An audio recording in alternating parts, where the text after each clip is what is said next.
¿A dónde está papi?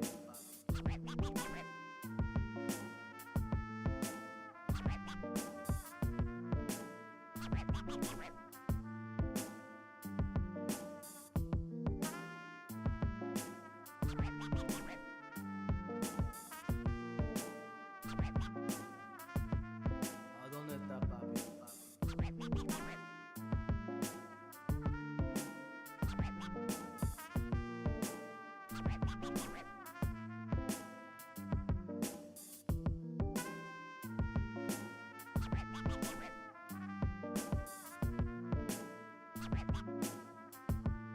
¿A dónde está papi?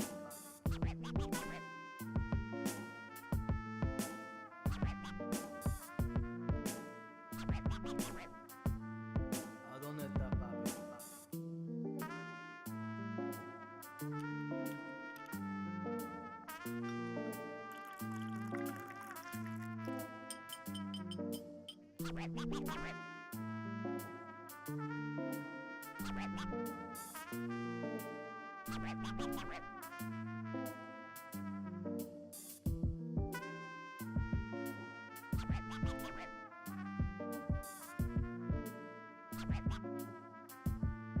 ¿A dónde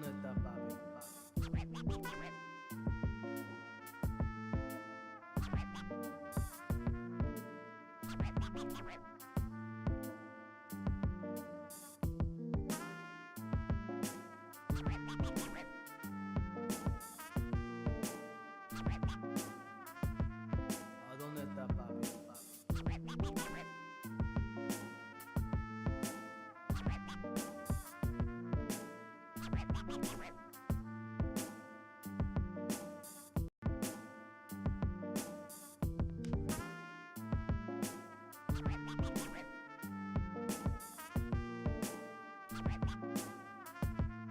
¿A dónde está papi?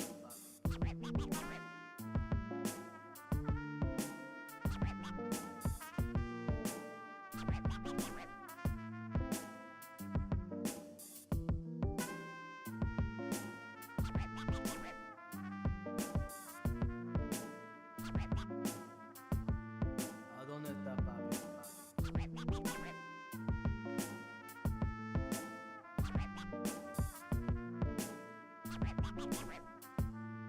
¿A dónde está papi?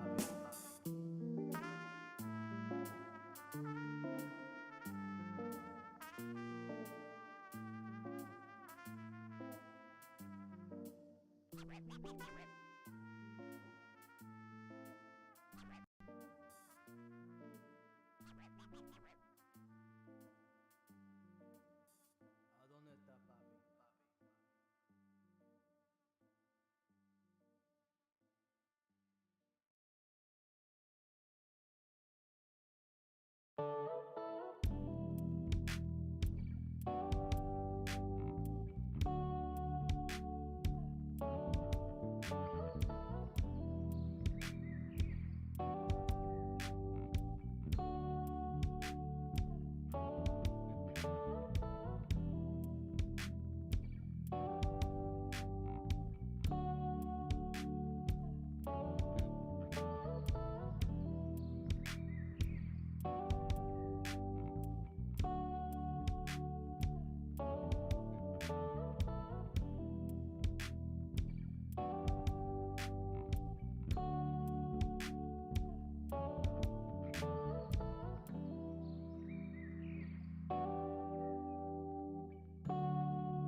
Welcome, welcome, welcome to the Monday stream.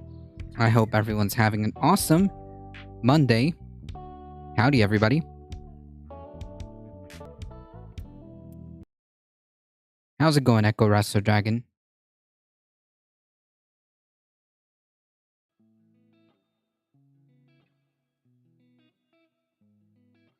We've got quite the amount of things to go through today. We're also trying a slightly different, not much, but slightly different look.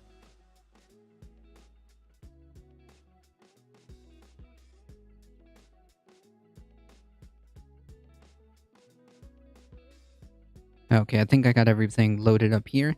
How's everybody doing? It is 96 degrees in the shade. Yeah, it's very hot. It is incredibly hot.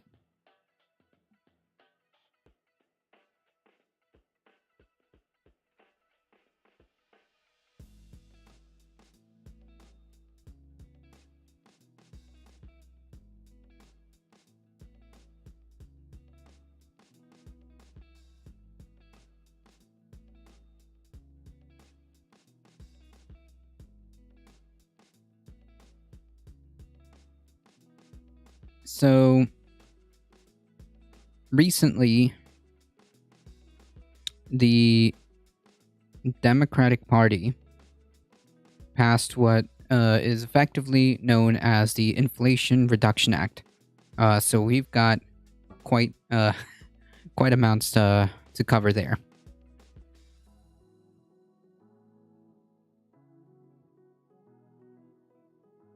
And yesterday we had a discussion about the Democratic Party funding some more extremist figures. And I found a video that might be relevant to that.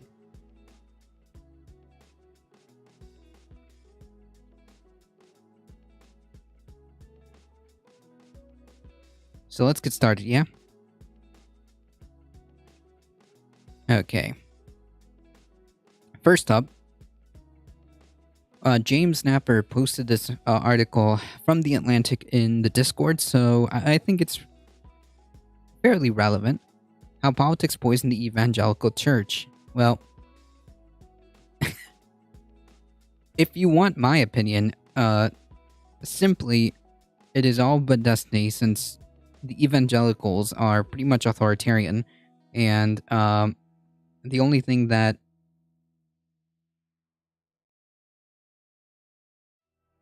they are interested in is power.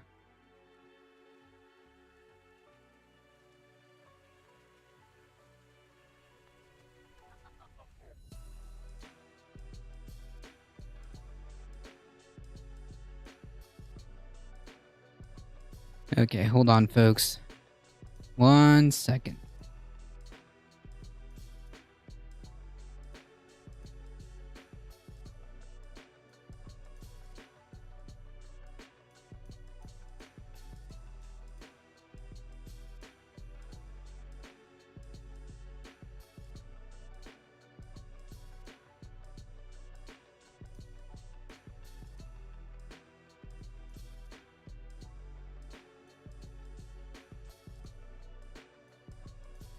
I need to make a small adjustment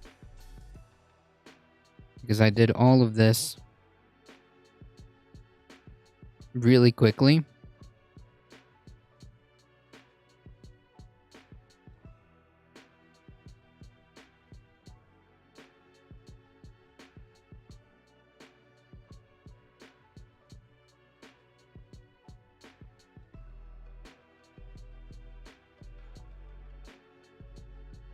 Okay, I'm hoping that fixed it.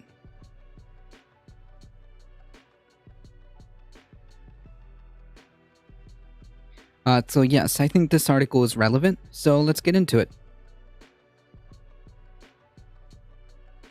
Before I turn to the world, the preacher announces, I'm gonna do another diatribe. Jesus. Go on, another man yells. Amen.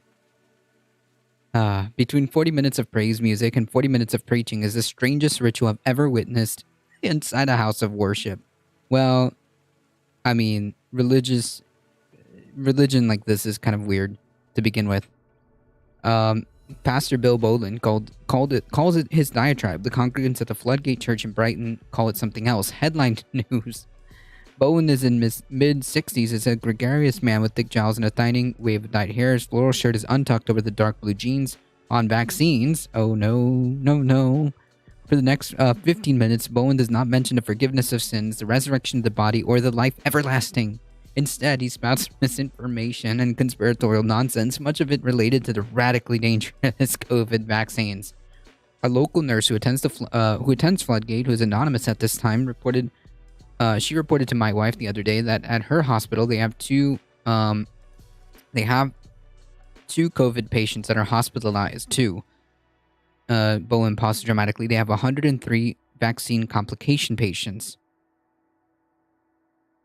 How about this one? He tells of a doctor who claims to know that between 100 and 200 U.S. Congress members, plus many of their staffers and family members with COVID, were treated by a colleague of his over the past 15 months with, Bowen stops and put a hand to his ear, ivermectin.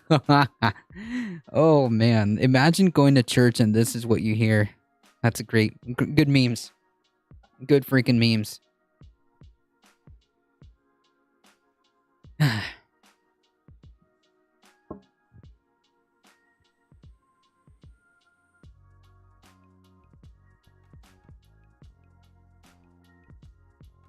Bowen pretends not to hear. What was that?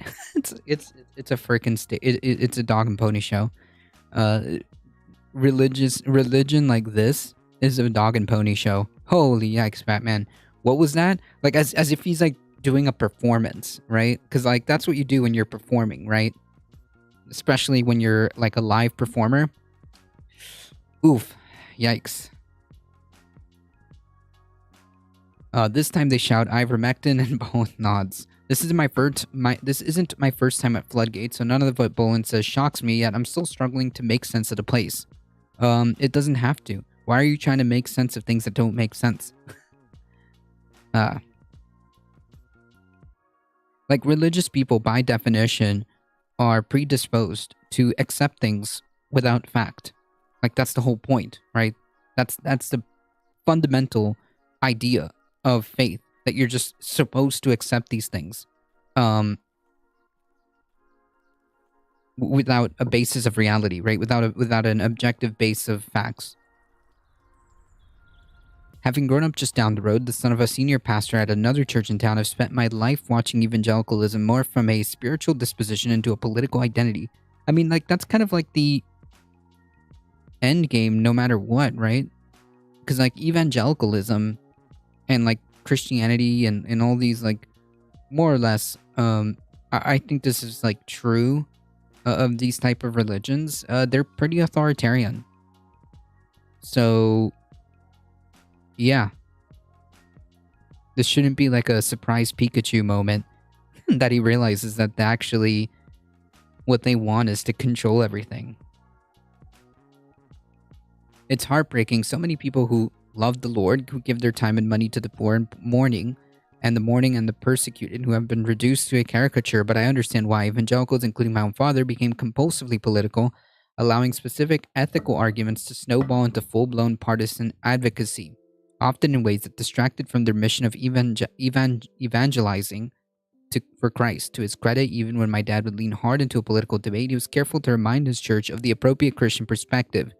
God doesn't bite his fingernails over any of this, and neither should you. What? Okie dokie. Brighton is a small town, and I knew the local evangelical scene like it was a second reporting beat. I knew which pastors were feuding, whose congregations were mired in scandal.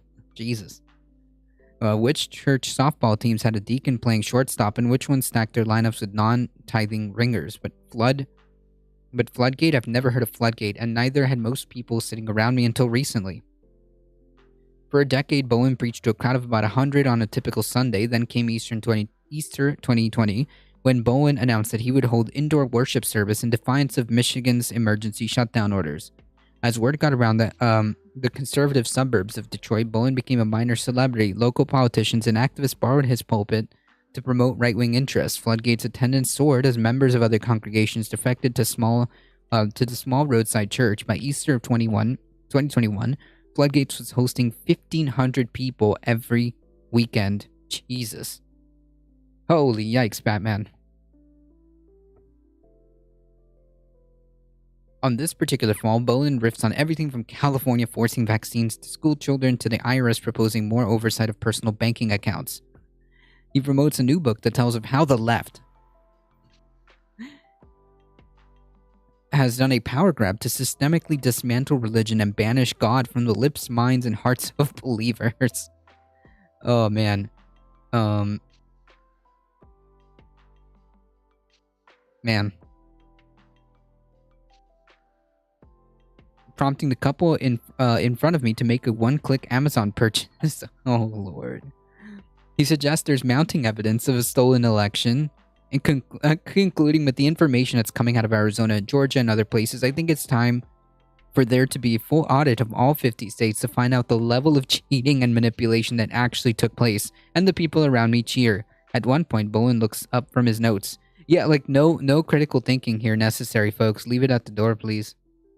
I know it's silly and obvious, but Jesus said follow him, not agree, and serve every pastor, like Kenneth Copeland's Flashpoint. Yeah, but, like, the problem that I always have is that you have to have a propensity. In order for you to have faith, you have to kind of accept things without evidence, right? Like, yikes! That's kind of not a good thought process, and that's why these people are, generally speaking, not all, but generally speaking, more susceptible. I mean, it's just it is what it is. At one point, like, and again, it'd be different if this one dude is just out there, like, looking like a clown, but this guy gets 1,500 people every mass or every whatever church thing that he does. 1,500 people every time.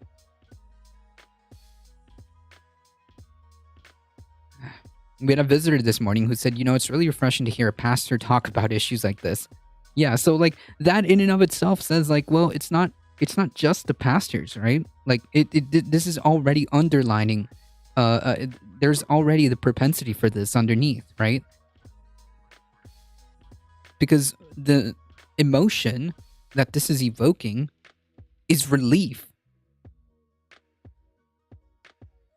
The emotion this is evoking is relief. It's like, finally, I can talk about the things that I want to talk about or the ways that I feel, which is in this manner.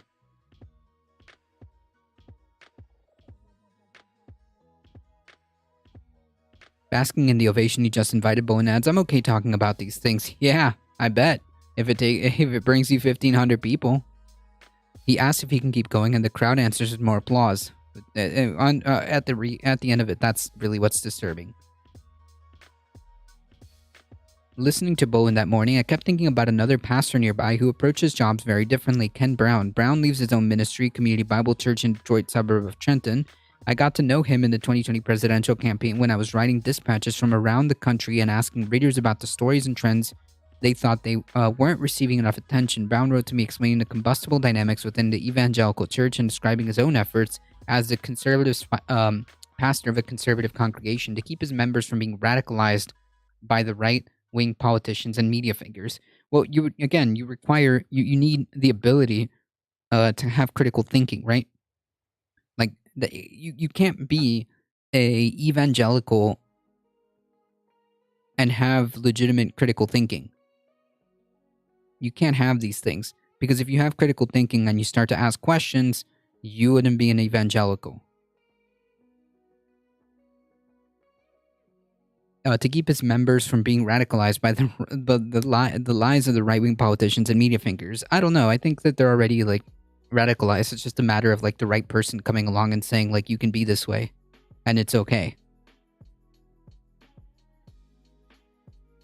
When we finally met in the spring of 21, Brown told me his alarm had only grown. The crisis of the church is a crisis of discernment. No, it's just that's just how things go. When you have a large group of people that are just accepting things without shreds of evidence, and on the basis of faith, yeah, this is a recipe for disaster, folks. Um, the crisis of the church is a crisis of discernment. Discernment is one's basic ability to separate truth from untruth. Right. But if you're already being told that you need to have faith, in other words, you need to accept things without evidence, I mean, yeah, no shit, Sherlock. Is a core biblical discipline. No, about that. And many Christians are not practicing it. A stocky man with steely blue eyes and a subdued matter-of-fact tone, Brown struck me as though thoroughly disheartened. The pastor said his concern was not simply for his congregation of 300, but for the millions of American evangelicals who have come to value power over integrity, the ephemeral over the eternal, moral relativism over the bright lines of right and wrong. He made a compelling case, so I began checking out his sermons, podcasts, and blog posts. He's got a Rode pod mic with, I think, Focusrite interfaces. Huh. Every time I hear Boland preach, I could also hear the Brown's pastors' voices dueling inside my brain. What? Brown is polished and buttoned down. Bowen is ostentatious and loud. Brown pastors a traditional church where people wear sweaters and sing softly. Bowen leads a charismatic church where people dress for a barbecue and speak in tongues. Jesus. Yikes. Brown is a pastor's kid and lifelong conservative who has never had a sip of alcohol, and Bowen is an erstwhile radical liberal who once got so high on LSD that he jumped on stage and grabbed a guitar at a Tom Petty concert. Oh no. Oh no.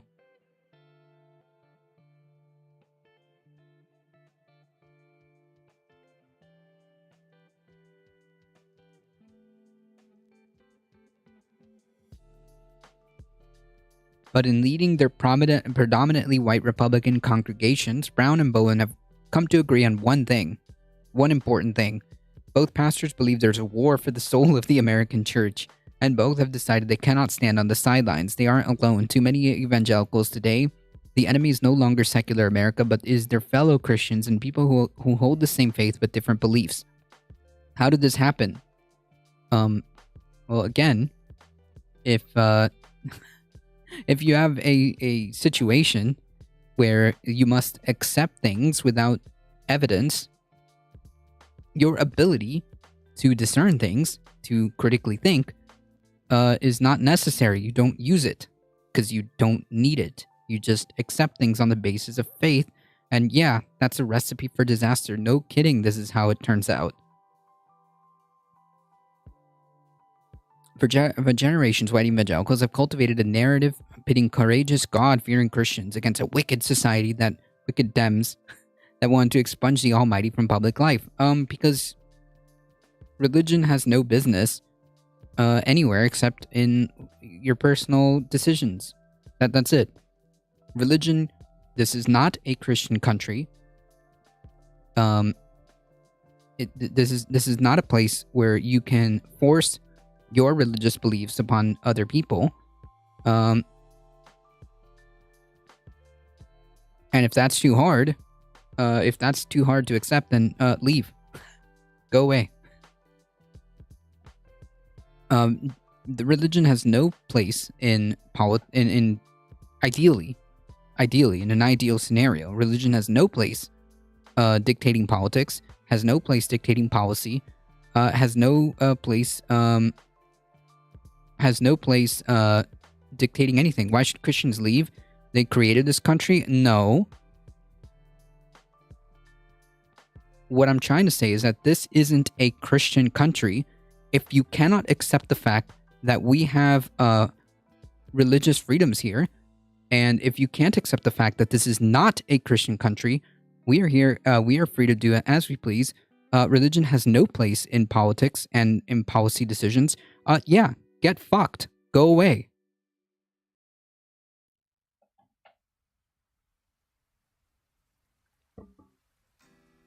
Isn't that what conservatives say? If you don't like it, leave it?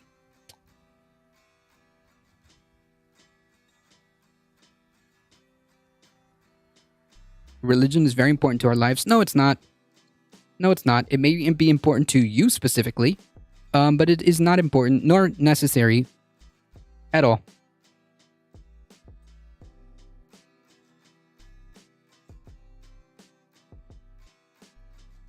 If you believe it is important to you, then that is a personal decision. Keep it out of politics, or keep it out of, policy making, I guess I should say.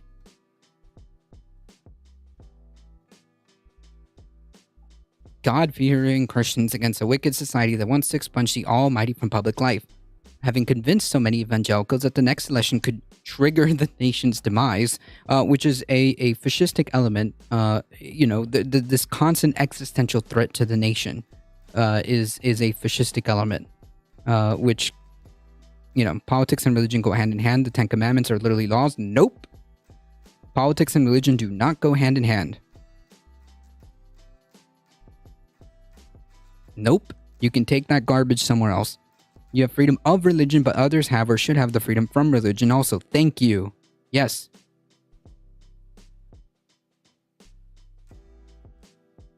I believe there's a couple of things that are in the Ten Commandments that are not actually law. Yes, that is also a good point. Anyways, if you think religion should be dictating, policy, you can unequivocally, and I mean this with all due disrespect, can go fuck yourself.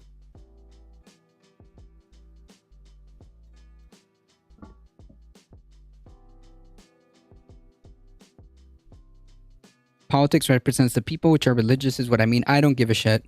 Sorry.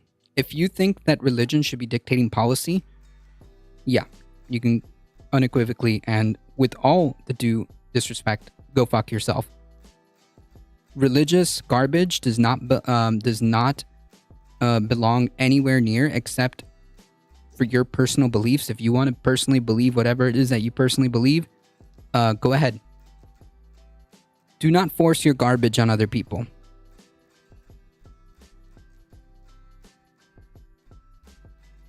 Correct. There's specifically a separation of church and state. Like, just talking about like the founding of this, talking about like the founding of this country. Literally, one of the most important things about the founding fathers is the separation of church and state. Instead, they made a specific effort to make that point. For instance, my political position on abortion is influenced by my belief in God. Don't give a shit. Not important. Don't give a shit. You don't have a right to dictate your religious garbage on other people. Don't give a shit. Sorry. Actually, a majority of Americans are not religious anymore. Thank goodness. American membership in House of Worship continued to decline based last year, dropping below 50% for the first time in Gallup's 8-decade trend based. In 2020, 47% of Americans said they belonged to a church, synagogue, or mosque, down from 50% to 2018 and 70% in 99. Based. The majority of Americans are Christians as far as I know. Nope. If you don't like the facts, dude, sorry. For instance, like I said, your religious beliefs can absolutely go fuck themselves when it comes to making policy decisions for other people. Do Republicans have jazz hands of Jesus? No, they don't.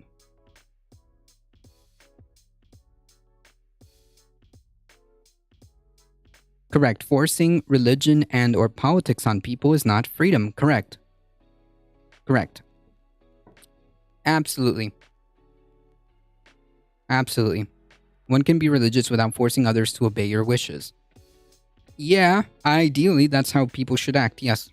Ideally, that's how people should act.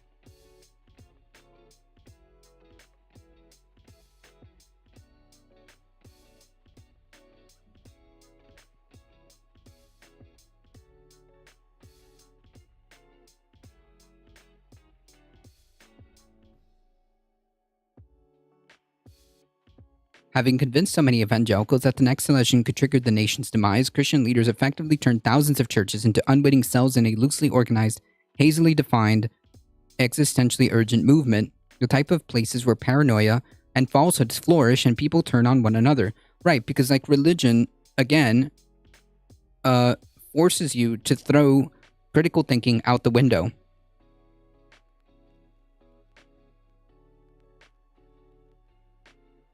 My beliefs force me. No, you force you to vote for God's position on abortion, Christianity, LGBTQ, marriages, and freedom. If you think that that's freedom is equating suppressing other people's freedoms, then you actually don't care about freedom. You just want to impose your shit on people, and that's kind of cringe, dude. Why do you want to force your garbage on other people? Even most of the so-called Christians aren't even true Christians because they don't follow the teachings of Christ. Instead, they're forcing their political agenda people under the guise of religion, like our friend here. Exactly, ludicrous Speeddragon. Just like our friend is doing here. Yeah, so, which is why I say, without hesitation, you can unequivocally, and with all the disrespect that you deserve, go fuck yourself.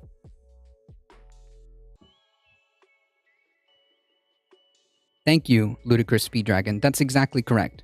Thank you.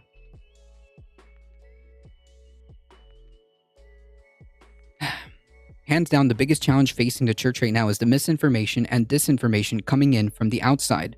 Well, again, how can you be surprised, Pikachu face, that this is happening within the church if the whole premise of religion, the whole premise of Christianity and all this other stuff is because you have to accept a certain degree of whatever without a shred of evidence. That's the problem here. If you lead a life of faith, meaning you just accept things without evidence, then yeah, conspiracy theories, misinformation, and things like that, you're just susceptible to it because critical thinking is out the window. You don't need it.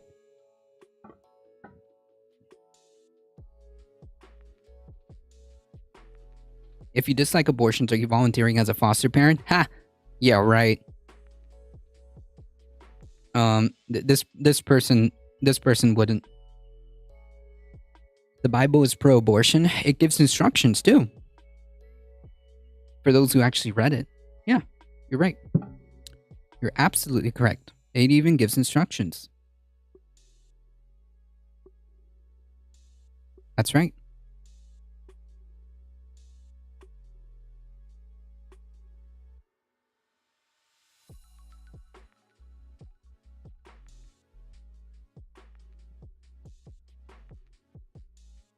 Like, do you see? This isn't an answer to his point. This isn't an answer. This isn't an answer to any of his points. Like, are you capable of reading, or is that an issue too? He said, "Are you volunteering as a foster parent?" And your response is, "I believe in abstinence." That isn't an answer to his point. You see what happens when you're too lost in the sauce? You can't even think properly. I've donated to churches many times. What does that have to do with his point?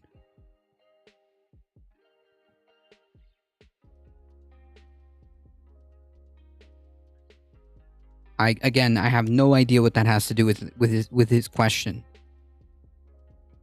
Are you taking in foster children? Oh, thank God you're praying.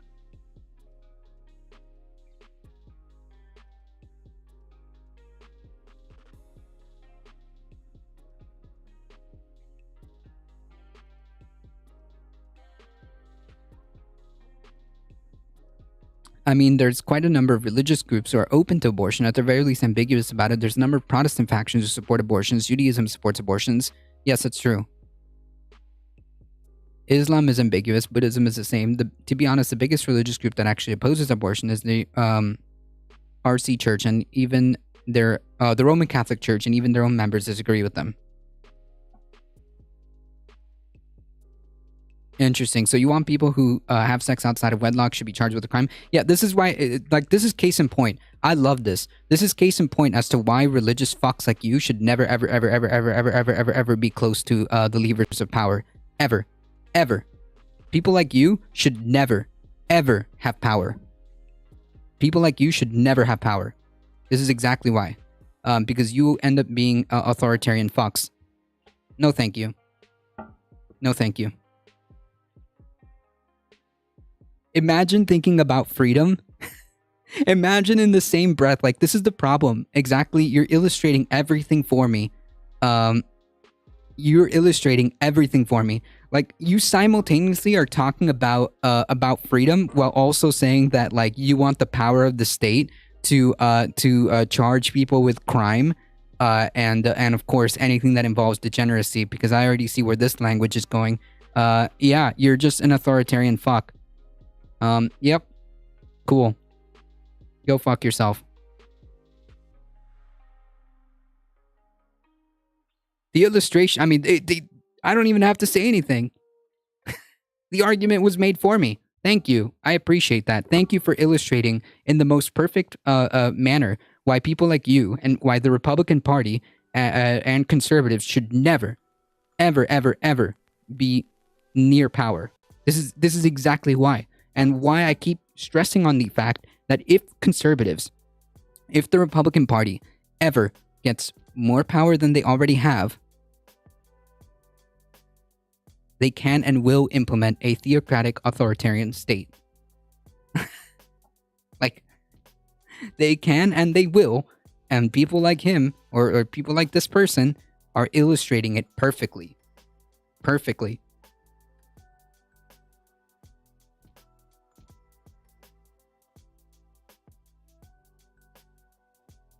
Yeah, this person only believes that the only purpose for sex is to procreate. Yes, Wolfglen. This person is not interested in actually engaging with any of this. But nor do I want someone like that here. Because these people are so intolerant that they're just incompatible. Like, nope. Incompatible to participate in a democratic society. You have to at least like them to say the quiet part out loud. I would rather them be scared to say the quiet part out loud. I don't want them to be bold. I want them to be scared. I want them to be scared.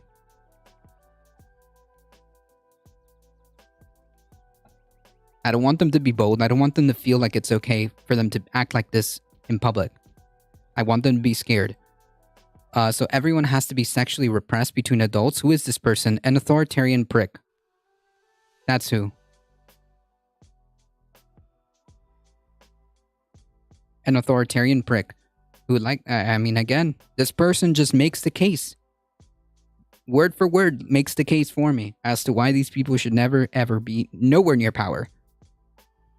So now the word I can't use on Twitch, so people will be more violent. Wait, what? What happened? Did you get auto-modded?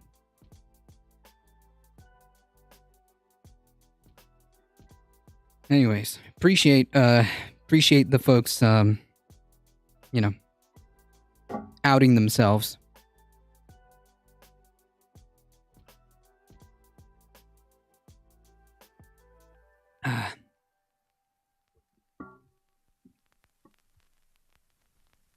But yeah, my case has been made for me. My case has been made for me. Easy peasy.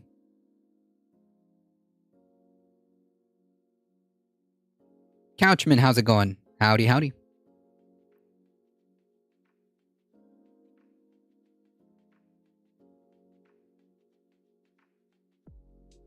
Oh, the incel word? No, that's not auto-banned, is it?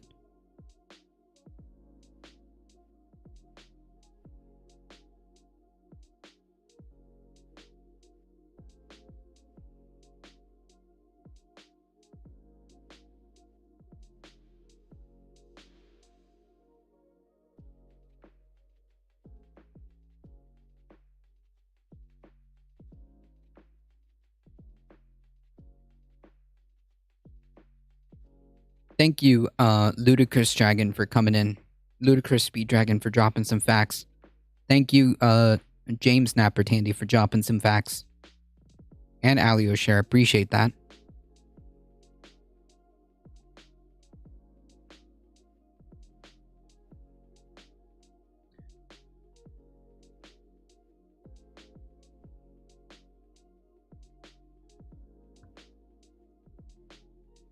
Oh, the ends? Yeah, I don't know if incel is auto banned. I don't think so. I'm just very concerned that this person broke one of the 10 commandments by saying that the majority of the US is religious. Thou shalt not bear false witness. Lying is a big no-no, even if it's about God's flock. Ooh, if that person is still listening, no, no, no. You better say your 10 Hail Marys or whatever.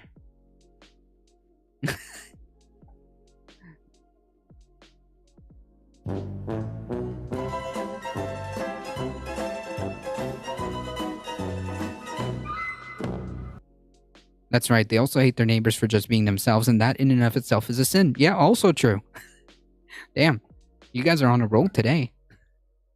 You guys are on a roll today.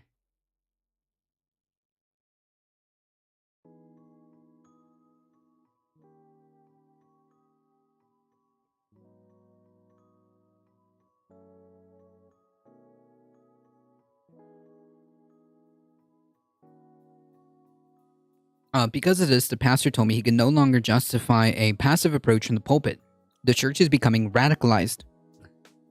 Because again, the whole concept of faith, right? This necessity to accept things without rationality or facts, is the underlying theme here. And the pastors who don't address this fact head on are only contributing to the problem. I mean, those pastors are getting paid, so they're not interested or incentivized to do so. They would rather keep the peace and risk alienating anybody. At some point, when people become so intolerable that they're becoming incompatible to live with a democratic society, I mean, you've got to take a stand at some point. When people are literally denying folks humanity, are literally denying folks' rights, yeah, these people are incompatible with democracy. So, I mean, they, at some point a line needs to be drawn. The irony, Brown said, is that by pretending that a clash of Christian worldviews isn't happening, these pastors are losing credibility with the members who can see it unfolding inside their own church. Well, the folks who have critical thinking would not be anywhere near this. There's one person Pastor Brown doesn't have to convince of this. Pastor Bowen, the battle lines have been drawn. Bowen sitting back of his darkened sanctuary. If you're not taking a side, you're on the wrong side. Right, this is a false dichotomy? No. It doesn't have to be an if and or, right?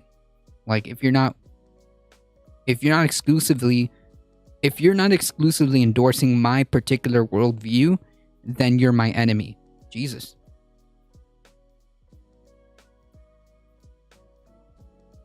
It's a tale of two churches, but it's also the tale of churches everywhere. It's the story of millions of American Christians who, after a lifetime spent considering their political affiliations in the context of their faith, are now considering their faith affiliations in the context of politics, which is where it gets dangerous, like our friend over here demonstrated why. Our friend that was just here demonstrates exactly why this is dangerous.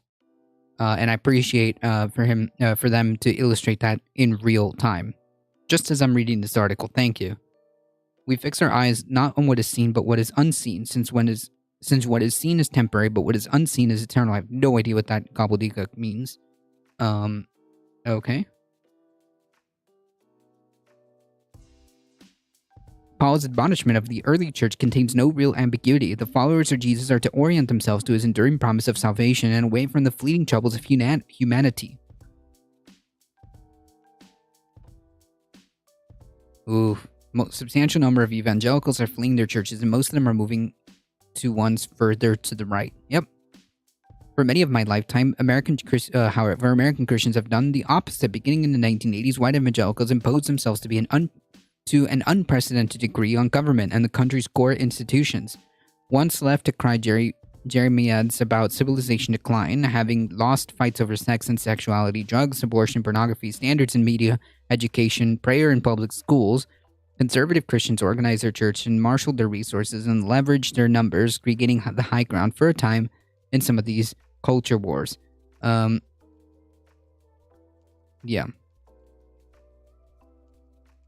I would also like to point out that the Catholic Church spent, over 4 point something million in Kansas and still lost? Yeah. Not only were Christians conditioned to understand their struggle as one against flesh and blood, fixated on earthly concerns, a fight for a kingdom of this world, all which runs directly counter to the commands of the scripture, they were indoctrinated because, again, having faith requires no critical thinking, and having faith requires no examination of evidence. You just have to have faith. All of which runs directly counter to commands of scripture, which they were indoctrinated with the belief that because the stakes were getting so high, any means was justified. And that is a enormously dangerous thought process. Holy yikes.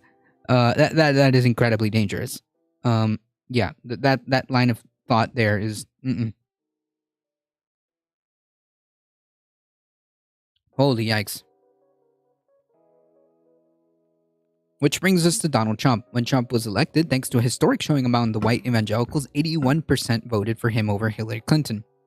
The victory was rightly viewed as the apex of the movement's power. But this was, in many ways, the beginning of its unraveling.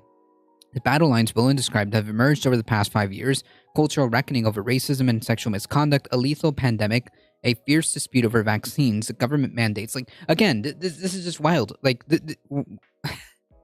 Imagine having fierce disputes over, the realities of the situation. This is wild to me. There's no disputing here. There's just some people live in reality and some don't.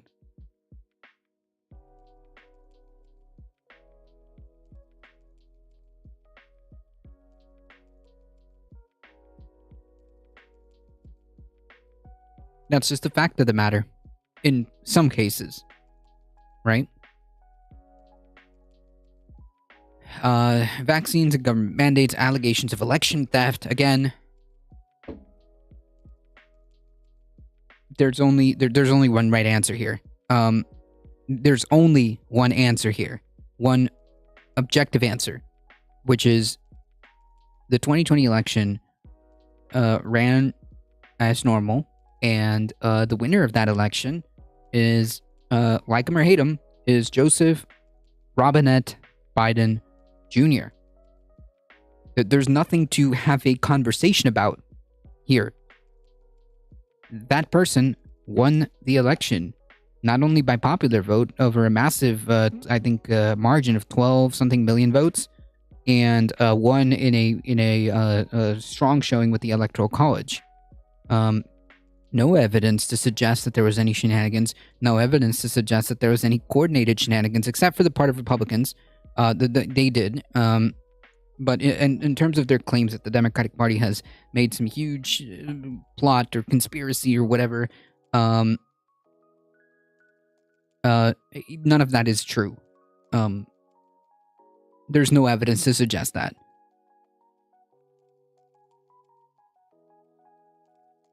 Good evening. I have just heard Bernie's speech about the wrongs that needed amendment in the Inflation Reduction Bill. We'll talk about that in a second.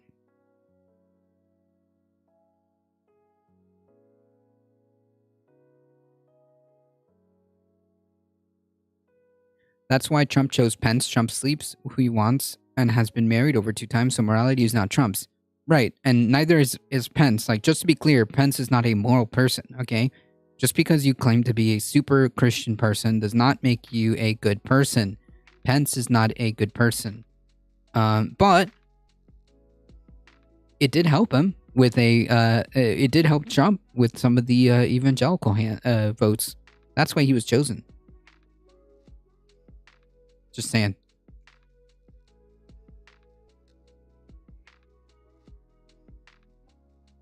Allegations of election theft that led to the siege of the U.S. Capitol. All these allegations of election theft were done by Donald Trump. And underlying all of this, the presidency, prosecution, and martyring of Trump himself have carved up every institution of American society. The evangelical church is no exception. The nation's largest denomination, the Southern Baptist Convention, is bleeding members because of the ferocious infighting over race relations, women serving in leadership, and for accountability for sexual misconduct, and other issues. The United Methodist Church, America's second largest denomination, is headed towards imminent divorce over irreconcilable social and ideological divisions.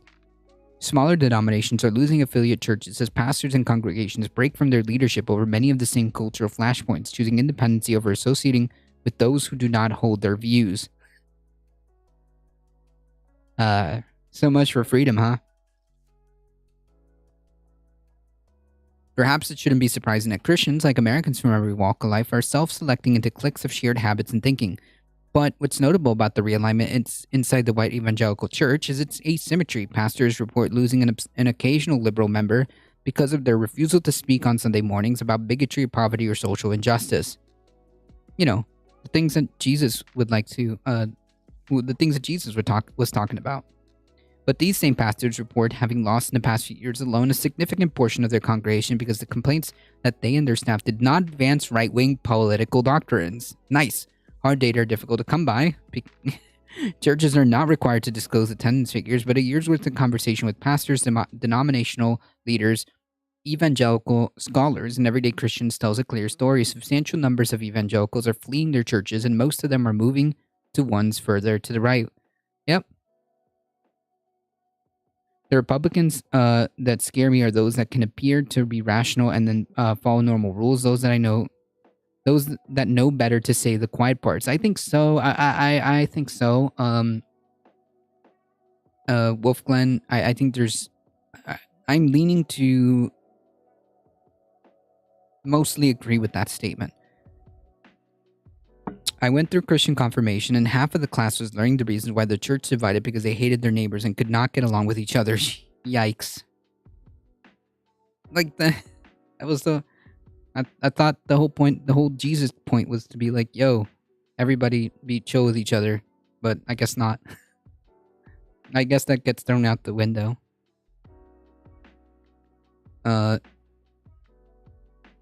Christianity has traditionally been seen as stabilizing, even moderating influence on American life. In 1975, more than 2/3 of Americans expressed a great deal or quite a lot of confidence in the church.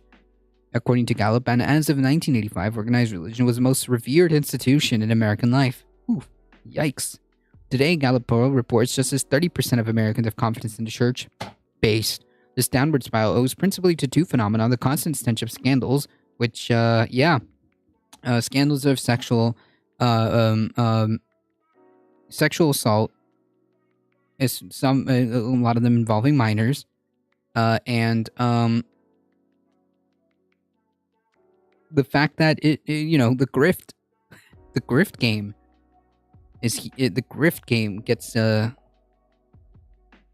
game runs its course eventually, right?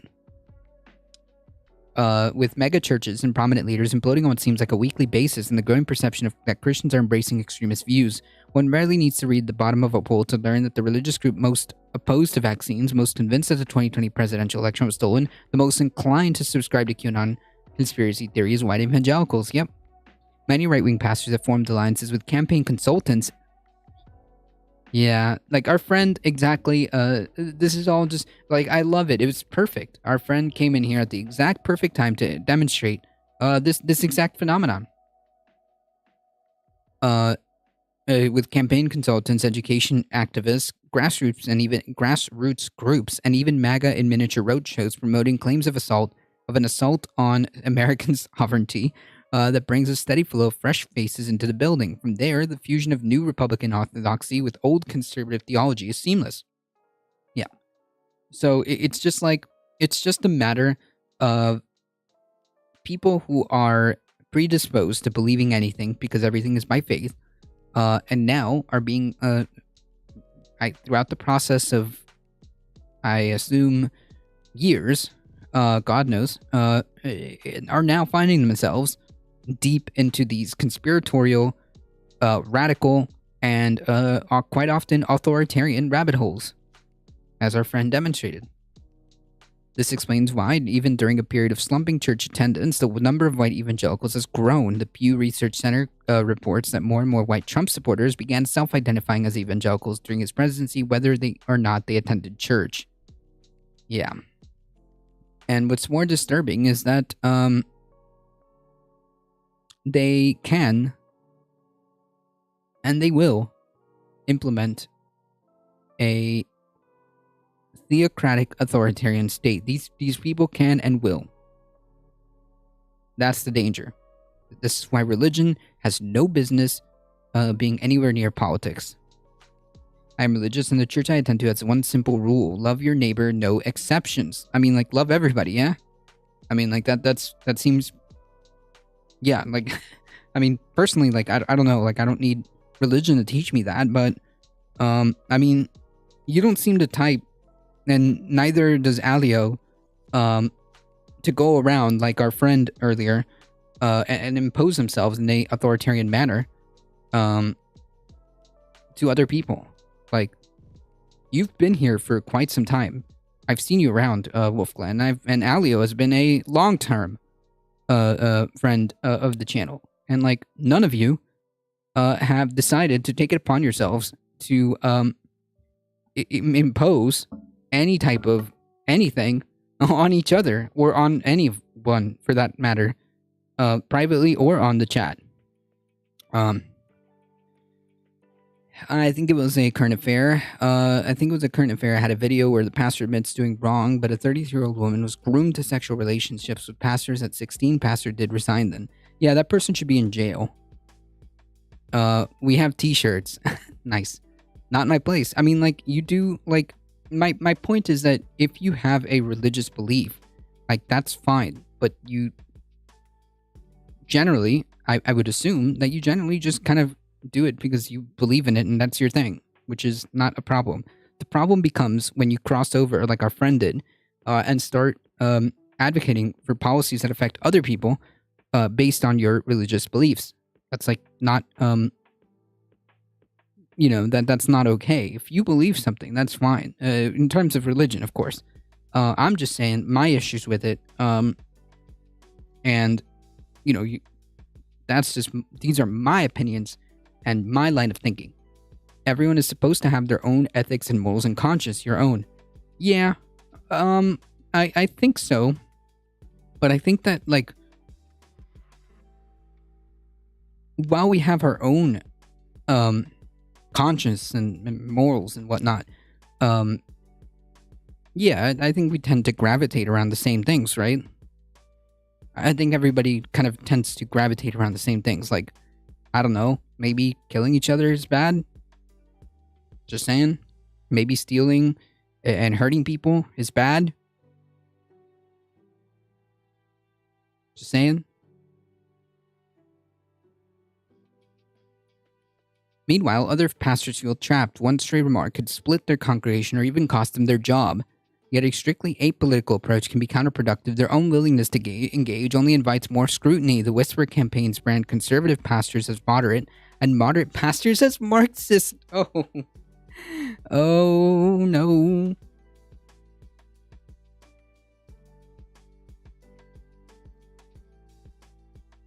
They use this word, but I don't think they understand what it means.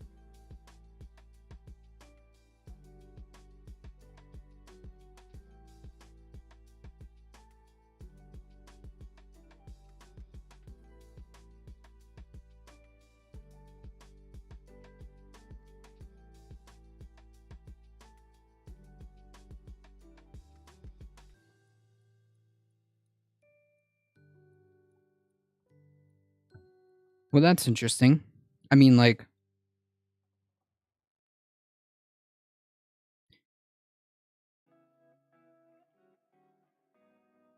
I guess if they ask, yeah.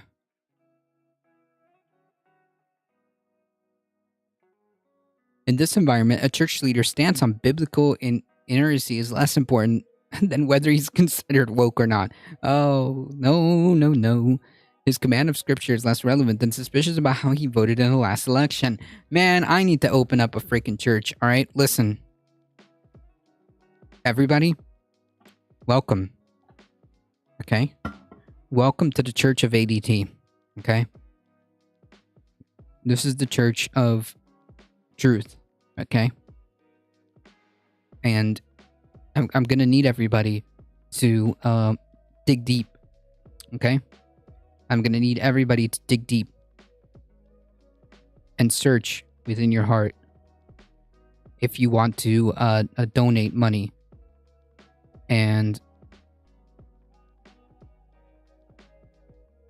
if you do,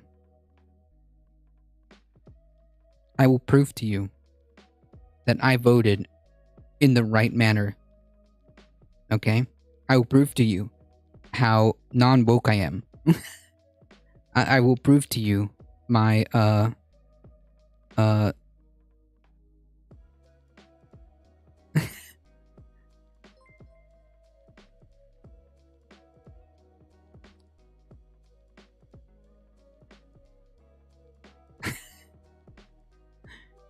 out here with the 11 pitties. Wolfman with the tier 1 sub. The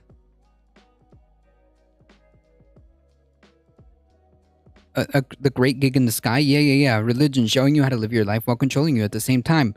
Poggers, true. Yeah, it's in the name. Congrats, now you don't have to pay taxes now because you're a church. That's true. That's oh my god, this is just getting even better. All right, listen. All right, now that I have all of you here, my disciples, okay? We will now spend the next hour speaking about how to defeat wokeism, okay? That's what we're going to do.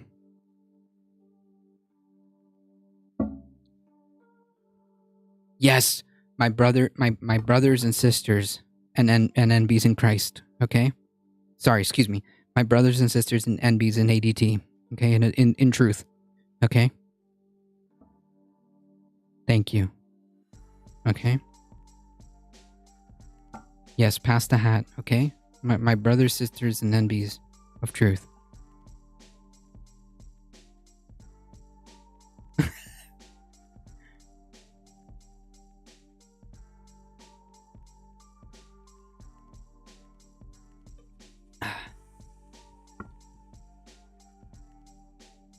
A pastor asked me one day, what percentage of churches would you say are grappling with these issues? And I said 100%, all of them. Russell Moore, public theologian at Christianity Today, told me, I don't know a single church that is not affected by us. I mean, good. Good. More than a few times, I've heard casual talk of civil war inside places that purport worship worship the Prince of Peace. I assume that means Jesus, but that's kind of weird. I've never heard him being referred to that as the Prince of Peace. What? Once the president of the Southern Baptist policy arm, Moore quit the denomination in 2021 after enduring years of psychological warfare for his opposition to Trumpism. He's just too woke. That's what it is. That's what it is, chat. I mean, excuse me, my disciples of truth. That's just what it is.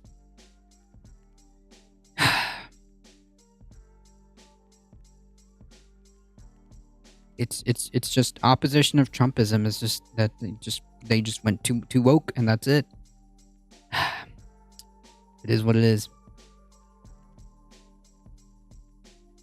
For tax reliefs, you need to write down stuff. Okay, I'm gonna start writing stuff down. Hold on, let me bring up a notepad. Okay. Notepad. Oh, today's International Cat Day. Oh, Jesus has been called the Prince of Peace? I assume so. I just this is the first time I'm hearing of this. Yeah, can you define? Yeah, I know.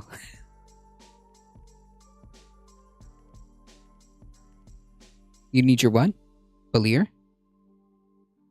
I can't do the voice, or I would actually scream it, Alio, but my voice is not meant for that, but that's pretty funny. Get down with the wokeness. Ah, your belief of the faith.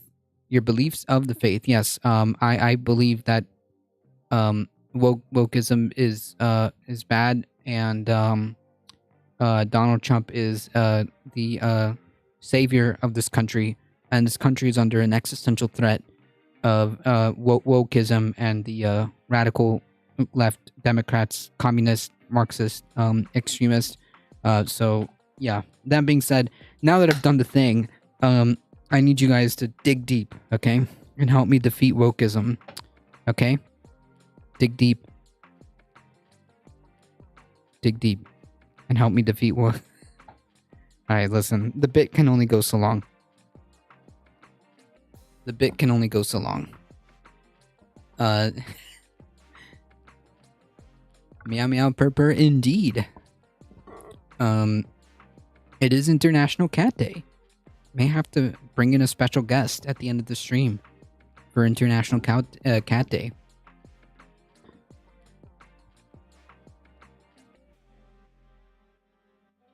Is ADT feeling okay? Eh.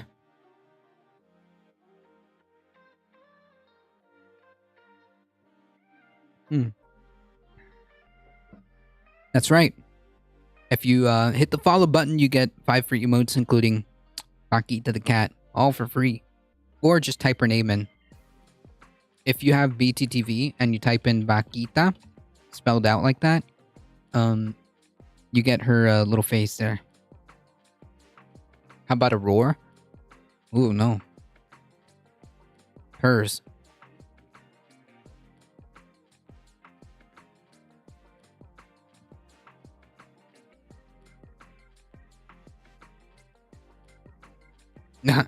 Is it just me, or does Trump look like he's had too much catnip?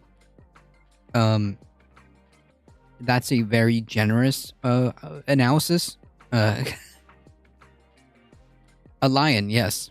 Well, lions are kitties, so I guess international cats count too. The big cats.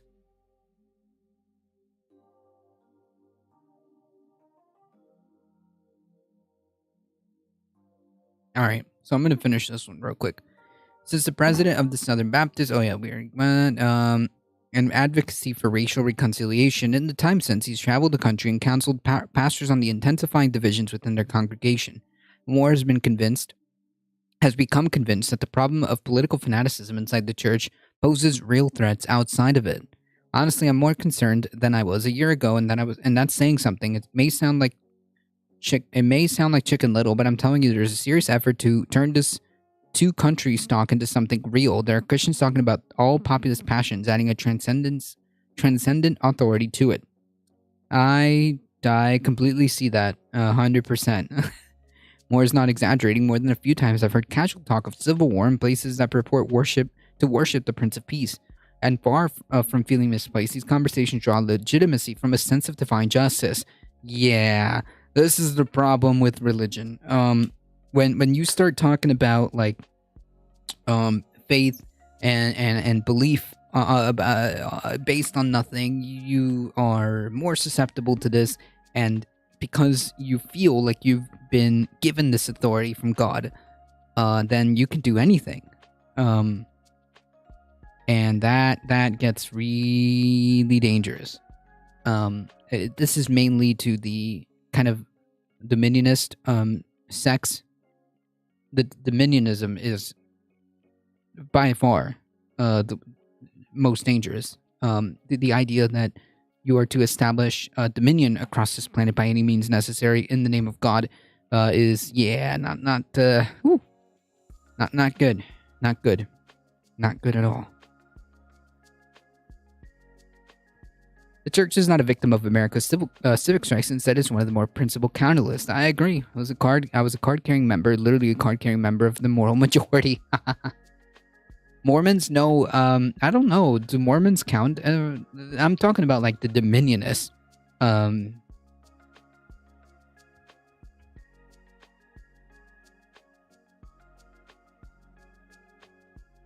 Here. I'm talking about like these people.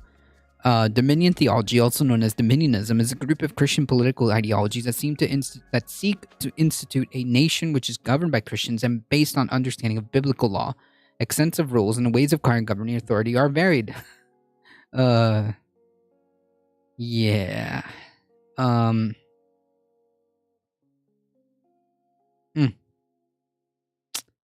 Yeah.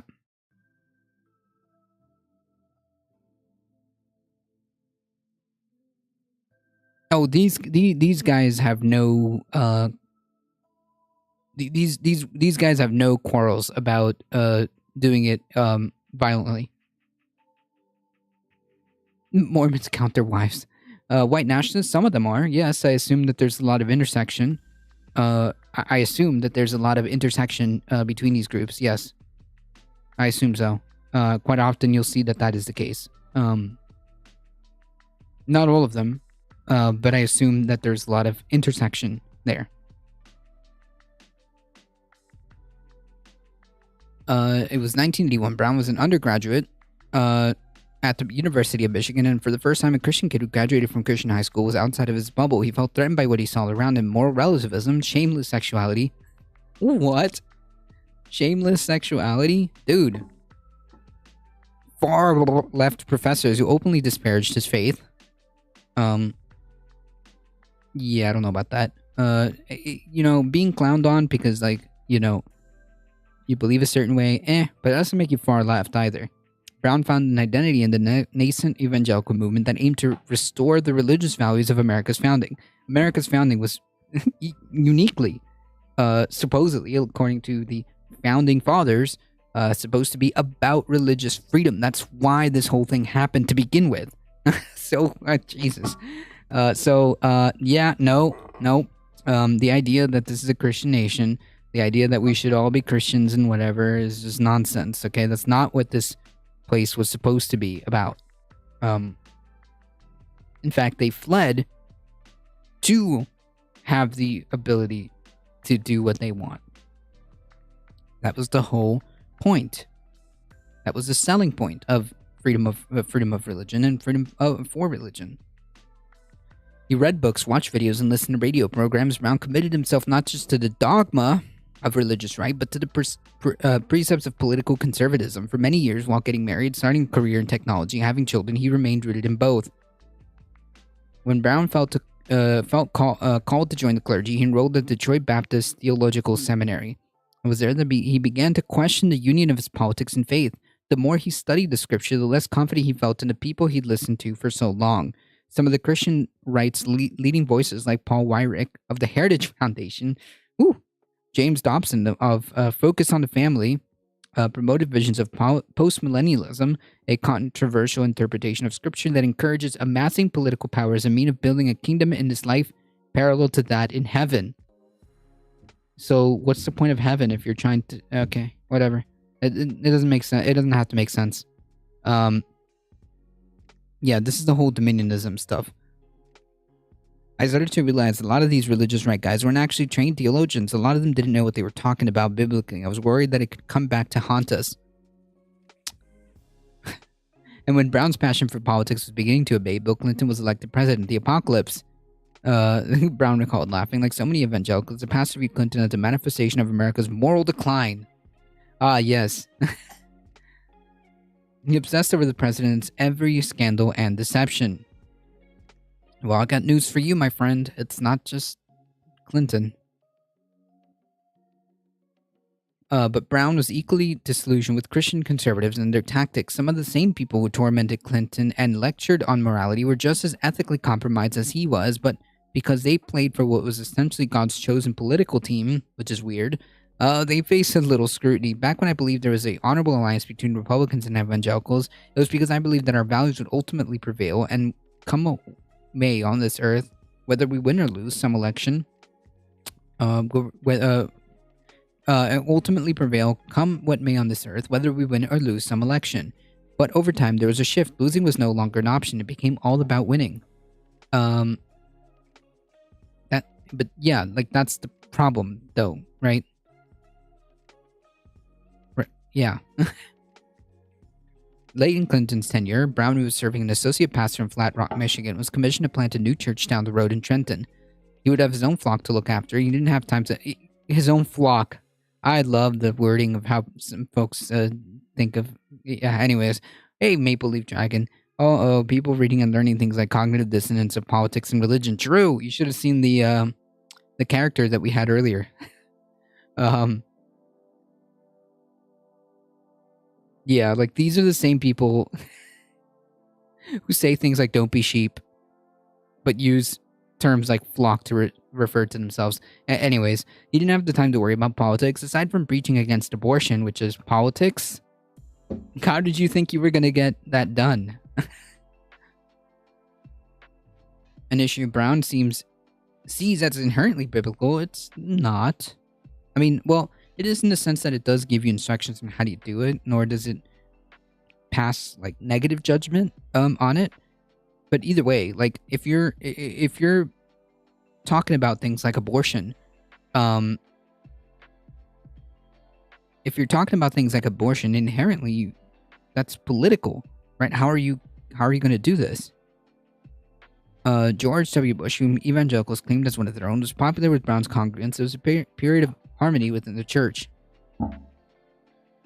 And then came Obama. Oh no. No, no. Oh no. It felt silly at first, jokes about Obama's birth certificate, comments about his faith, but over time, which he was a Christian, which is irony on top of irony, but whatever. Over time, the discourse inside the church became more worrisome. One day, a long-time member told Brown something that at the time sounded shocking. The president wore a secret Islamic ring. Brown demanded to know the woman's source, and she sent me this fake Photoshop thing. Here's the deal. If you have forwarded this to someone, you have an obligation to go back to them and correct it, because Christians cannot foment falsehood, which I believe somebody, I believe somebody brought this up. Christians cannot or should not foment falsehood. We are people of truth, which is funny. Religion has a flock because they see themselves as sheep to be fleeced. The term flock is so Jesus brings the being the good shepherd, right? But you have to be sheep. So yeah, it's not a good. Either way, it's not a good. It's not a good position, right? So you're sheep.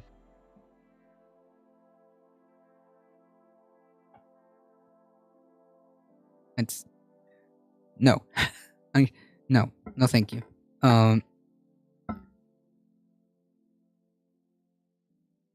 The woman never replied. She still attends community Bible. The two have not spoken about the incident since, but it was a watershed moment for Brown. It was the beginning of a new ministry for me.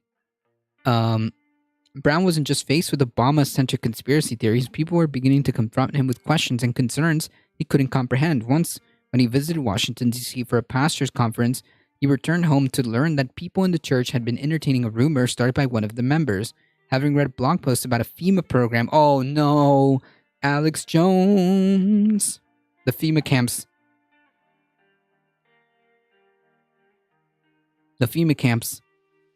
That recruited clergy to help calm communities after natural disasters. This man believed that Brown had gone to D.C. for covert training and that he and other pastors were preparing to help the government enforce martial law. Good people were taken in by this stuff. They really wonder whether I was part of a secret government plot. Yeah, this is what happens when... Yeah, anyways. As Brown became more vocal, he knew he was being drowned out. Fear, the pastor says, was taking root inside the community Bible. Because it was explainable, the culture climate was getting chilly for evangelicals. The Great Recession was squeezing his blue-collar congregation. Much of the anxiety felt amorphous, cryptic, and manufactured because it's all fake, okay? Because it is manufactured. It's by people taking advantage of the mindset of people who have no critical thinking. Oh my god. Or at the very least, of people who have or at the very least of people who have the capacity to drop critical thinking for a moment. And manufactured, however effective Brown might be at soothing his congregants for 45 minutes on a Sunday morning, Rush Limbaugh had them for 3 hours a day, 5 days a week, and Fox News had him every single night. Brown kept reminding his people that the scripture's most cited command is fear not, but he couldn't break through. Looking back, he understands why. Biblically, fear is primarily reverence and awe. We revere God, we hold him in awe. Okay? But we also have reverence and awe for other things, really, you can put a great value on. I think in conservative Christian circles, we place a lot of value on the life we've known, the earthly life we've known, the American life we've known. But I don't know what that means. We see threats as something we value, we fear, that is, we revere. But that's contradictory.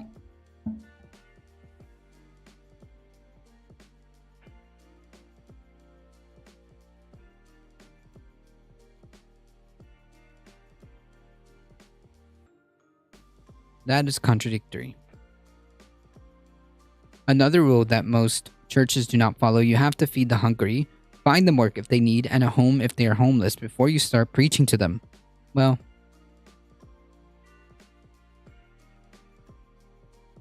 that is, we hold inappropriate all those who can take it away. That's Barack Obama, the left, but an urgency bordering on panic could be felt inside the church. For white evangelicals, the only thing more galvanizing than perceptions of their idealized nation slipping away was the conviction that their favorite political party was unwilling to fight for the country's survival. Yeah, this seems very parallel to things that happened in the 20s in Germany. There was a sense that America's under siege. Oh, holy yikes. Oh, man. The parallels are just hard to ignore, my friends. The parallels are just hard to ignore. There's a sense that America was under siege, that barbarians, that the barbarians were at the gates. Brown said. Then along comes Donald Trump, who says he can make America great again. And for evangelicals, it was time to play for keeps. Oh, man. Do you think that some people in society should be permitted to do nothing and still get income? I don't know what that means. Whenever you use left, you should substitute relative left. That's true. No idea what that means. Like, what do you mean? Like Social Security? Do you think that some people in society should be permitted to do nothing and still get income? Like people who are retired and are getting Social Security?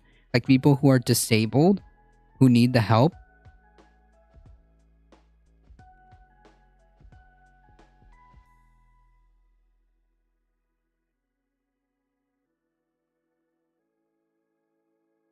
Wait, religious folks having trouble with the black president? Shocking. Some of them. Yes. He's talking about UBI? That's the world we live in right now. The capitalist class does nothing but leech off society and hoard wealth and resources.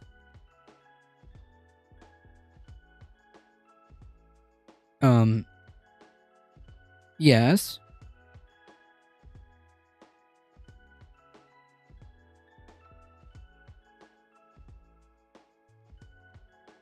Yes, I agree that the capitalist class does nothing but leech off society and step on people. And they do hoard wealth and resources. Yes, I agree with you. What side are you on? I'm just wondering. I'm actually on the other side of whatever device you're currently viewing them. So if you're looking at your phone, I'm currently on the opposite side of that screen.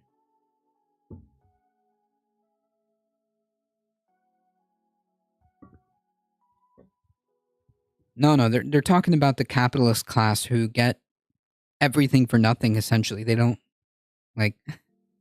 I think I understand what they're talking about. I agree with the statement that the capitalist class does nothing but leech off society and hoard wealth and resources. I agree with that statement.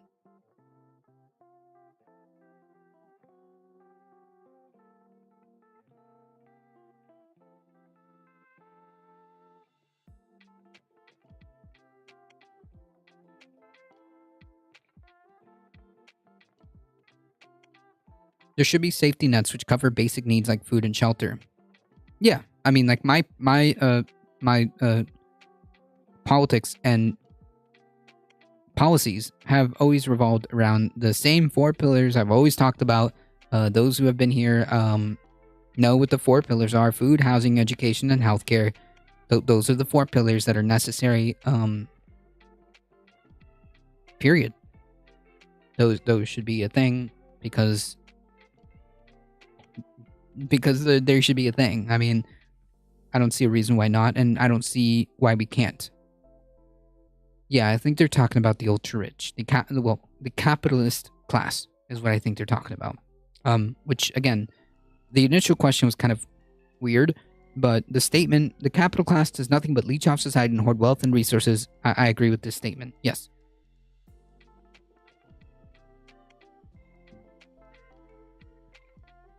All right. When I first walked into the sanctuary at the floodgate, I didn't see a cross, but I did see American flags, lots of them. There were flags on the screens behind the stage, flags on the literature being handed out. There was even a flag on the face mask of every single person spotted wearing one. It was May of 21. Fascism, when it comes here, it will be wrapped in a flag, and it will be wrapped in a flag carrying a Bible. Carrying a cross, I think was the quote. It was May of 21, and the church was hosting an event for Stand Up for Michigan, a group that has formed to protest pandemic shutdowns, masking, and more recently, vaccine mandates. This was the launch of the Livingston County chapter. While covering presidential campaigns, I attended political rallies at the churches across Iowa, South Carolina, Texas, and elsewhere, but I'd never seen anything quite like this. The parking lot swarmed with vehicles covered in partisan slogans. The narthex was jammed with people scribbling on clipboards, although they were doing preemptive COVID contact trace. I thought they were doing preemptive COVID contact tracing. They were actually enlisting volunteers for political activities. Inside the sanctuaries, attendees wore MAGA hats and Second Amendment related shirts. I didn't see a single person carrying a Bible.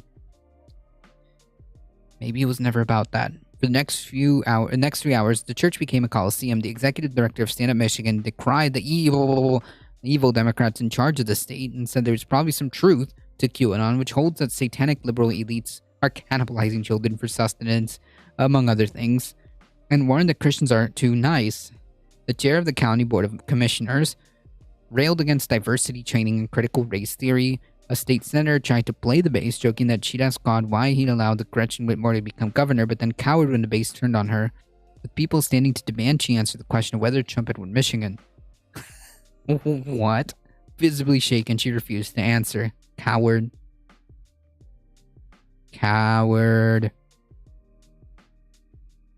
The table had been set by Billy Bowen himself, introduced at the beginning of the program as the rock star who disobeyed the government and professional clown. Bowen took the stage and wasted no time before showing his visitor just how uncouth one could be in the pulpit. He began by suggesting that COVID-19 was possibly being manipulated with the funding and blessings of Dr. Fauci.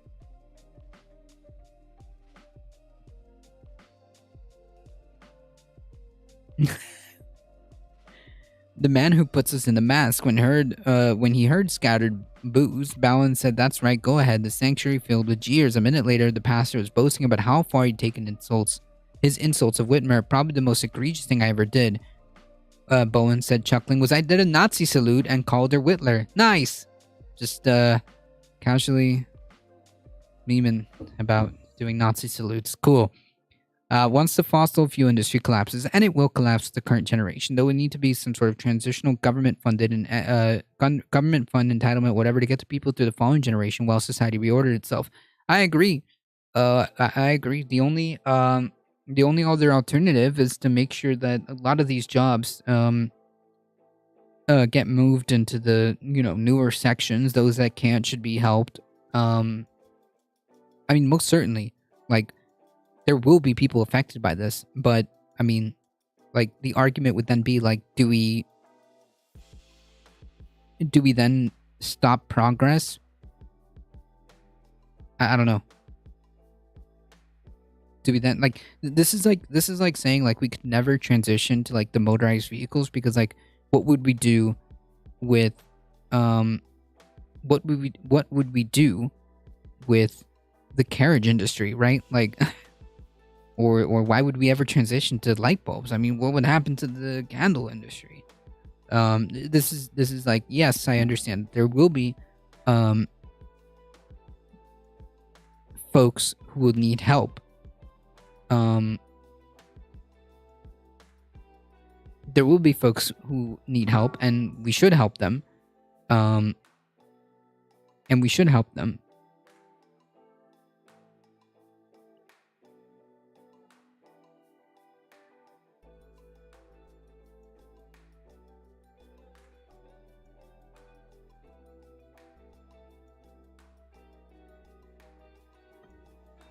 So I refer you back to my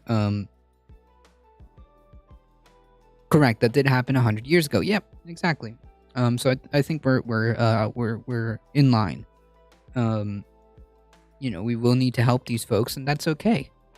You know, that's why my four pillars, I will continue to point back to them. Food, housing, education, and healthcare should be like the standard, right? Because even if things go sideways, at the very least, um, at the very least, folks will have these things.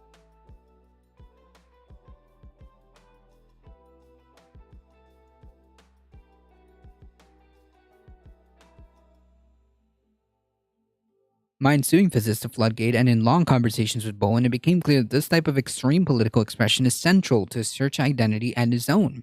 Bowen told me that after a troubled childhood in Southern California, he began drinking and doing drugs at age 9. He discovered an interest in political activism. He became infatuated with Robert F. Kennedy and Martin Luther King and committed himself to the art of protesting, marches, sit-ins, and hunger strikes. He was a proud hippie and more interested in the occult than any organized religion. Then, when he was 20, he was packing for a cross-country hitchhiking trip and discovered a Bible that had been given to him years earlier. I lifted it up and I remember I'm a supernaturalist and it felt like my arm was on fire. And I heard a voice, return to me or you will die. Jesus. Me thinks that this person should probably talk to a professional.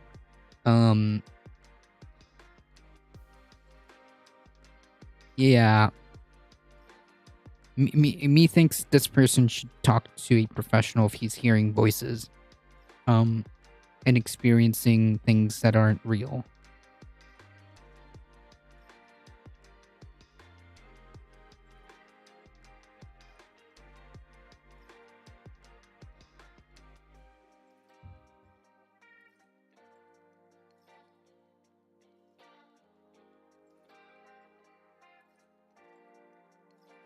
Bowen got a ride to Reno, Nevada, where he had a Christian cousin. They went to church together. There was an altar call, and I went down and got baptized that same afternoon. I've never been the same, and it changed who I am. This change included his politics, setting out on his Christian journey, working as a substance abuse counselor, attending Bible college, pastoring in churches from California to Pennsylvania. Bowen found that many of his old stances were incompatible with his new faith. What? In particular, his views on abortion and religious freedom were turned upside down. One thing didn't change. I've always been prone to protesting, then and now. When Bowen arrived at Floodgate in 2010, the church founded in 1972 and formerly called the Father's House was mostly apolitical. Bowen changed that. Pastors used to be the primary influences in the community in determining who we elected, aimed to restore that tradition in his own ministry. Yikes. The three biggest industries going forward will probably be the energy production like battery, solar, wind, nuclear, recycling, and construction and manufacturing. Yep. And I mean, in those industries, I'm sure like the folks who are from the oil and gas can possibly be moved into some of those industries too, right? Like, not all of them, but I think a good portion of them will be able to work in those industries.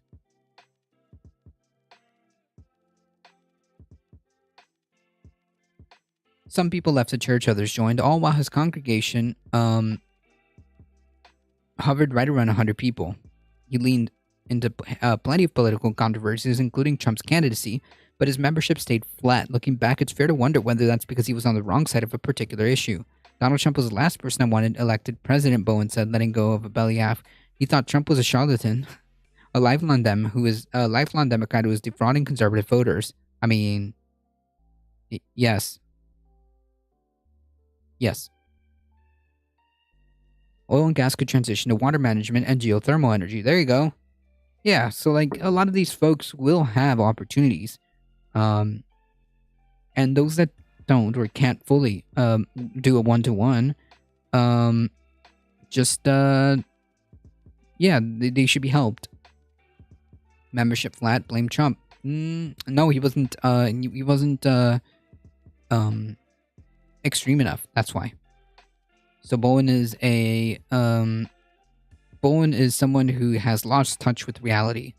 That's who he is. And is now engaging in conspiratorial essentially cult-like behavior. He proved me wrong. He turned out to be the most pro-life president we've ever had. I don't know about pro-life, but he was very, he did his job. I mean, he effectively laid the groundwork to torpedo the right to bodily autonomy. His influence on the court would change the country for the next 50 years. Bowen sounded ashamed of having ever doubted Trump. He rattled off the former president's accomplishments. He rolled his eyes at the condescending Christians who criticized Trump's ethics. He defended the January 6th insurrection, which was not a, quote, big deal. In fact, Bowen himself nearly traveled to Washington that day because a lot of people from our church were going, and because I love Donald Trump. Yikes. Like, that's the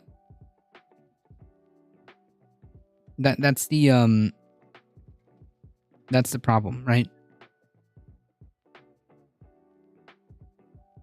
The Trump conversion experience, having once been certain of his darkness, suddenly awakened to see his light, is not to be underestimated, especially when it touches people whose life revolves around the notions of transformation. And yet, it reflects a phenomenon greater than Trump himself.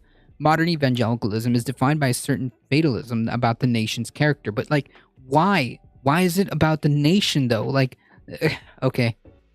The result is not merely a willingness to act with desperation and embrace what's wrong. It can be a belief bordering on a certainty that what is wrong is actually right. What? In the fall of 2016, Ken Brown informed his congregants that he planned to vote for Trump. His choice came down to abortion, he explained, and the Supreme Court appointments in the balance. Still, the pastor emphasized Trump's personal failings and warned against political idolatry. He reminded his people that Christians aspire to be a higher standard than lesser of two evils, and Brown felt confident they understood him. Okay, but you still voted for Trump.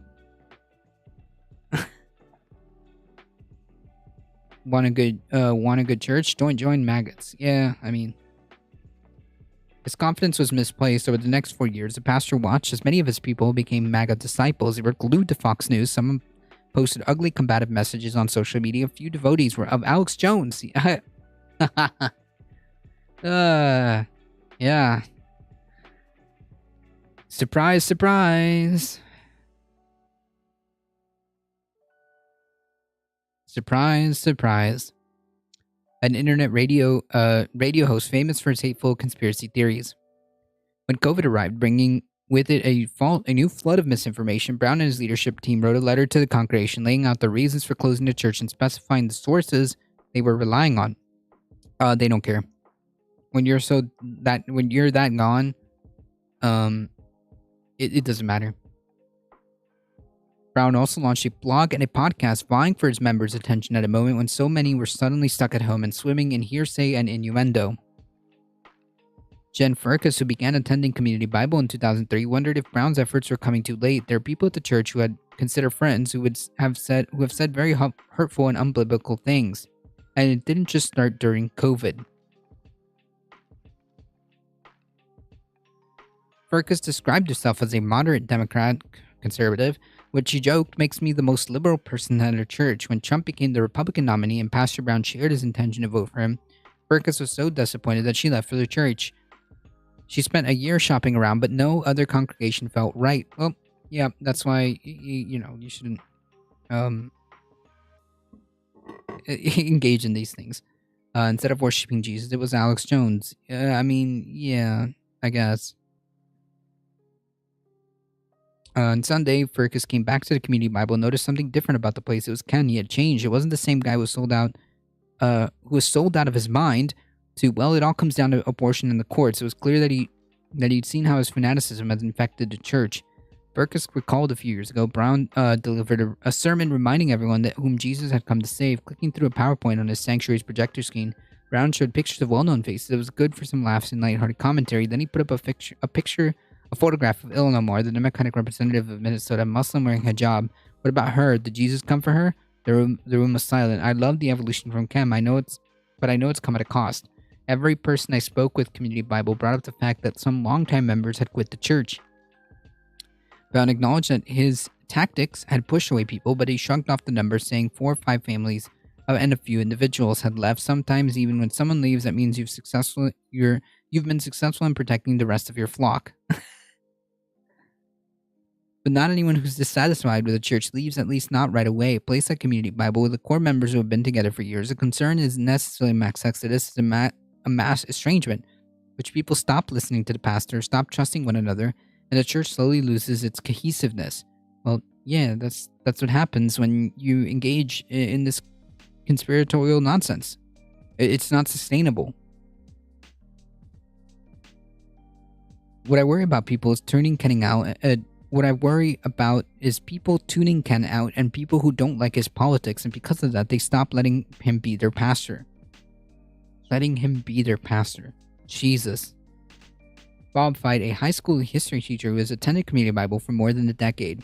And honestly, he's making me nervous. I have tried to tell him, stay in your lane. Yikes. What is this, a mafia? Fight said that Brown is losing people with his political agenda. One of those people is BJ Fight, Bob's son. BJ was raised evangelical, graduated from Bob Jones University, and believes it's his responsibility to be active in the church. He's not sure anymore that Community Bible is a good fit for someone like him, deeply conservative, a Trump voter, a consumer of right-wing media. So, a far-right extremist. When I met BJ, it was apparent he was wrestling whether to leave the Community Bible. In fact, he'd been engaged in a weeks-long text exchange with Pastor Brown. BJ was upset that Brown had released multiple podcast episodes vilifying people responsible for January 6th insurrection. He also resented the fact that Brown had written blog posts endorsing COVID vaccines. And BJ had minimized the concerns of people like himself who worried that they would lose their jobs by refusing the shot. There are different truths in politics, Trump's truth, Biden's truth, and whatever. But in church, there's supposed to be one truth. Why aren't we sticking to that truth? And what is that? Exactly. I don't get it. Bob Fight said he addressed these concerns in a letter to Pastor Brown and his leadership team, but nothing changed. Bob can't imagine leaving the place he loves, where he and his wife Valerie teach Sunday school, but he also can't imagine standing by while Brown pushes BJ out the door. I've been going to church with a lot of apprehension. I told Valerie, one day if Ken says the wrong things, I might have to stand up and leave. Snowflake. Bill Bowen knows something about people leaving. About 90% of his Sunday crowd at Floodgate had migrated from other congregations over the past 2 years. Almost all of them, he says, came bearing grievances against their former pastors. Yet most had never even considered looking elsewhere. It took a pandemic and the temporary closing of their churches for them to sever ties.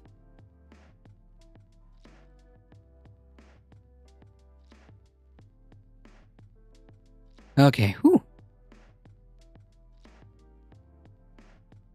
So I think we're getting the gist of it, right?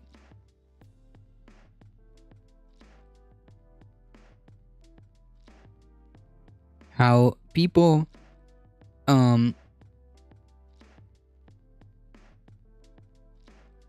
susceptible to believing things without evidence end up in this position. I mean, yeah. With the country on brink of defeat at the hands of the secularists and liberals, Tony no longer distinguishes between the political and spiritual. An attack on Donald Trump is an attack on Christians.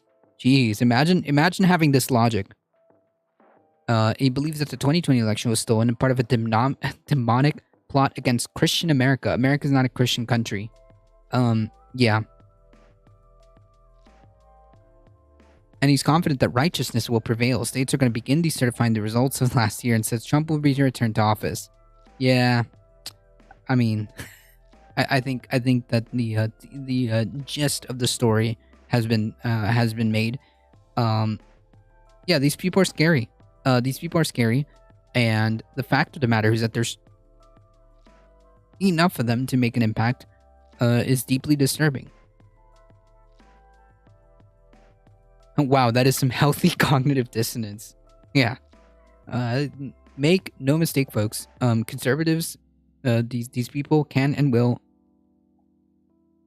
given the chance, can and will implement a theocratic authoritarian state. They can and will. They don't care about democracy. They don't care about freedom. They don't care about any of that.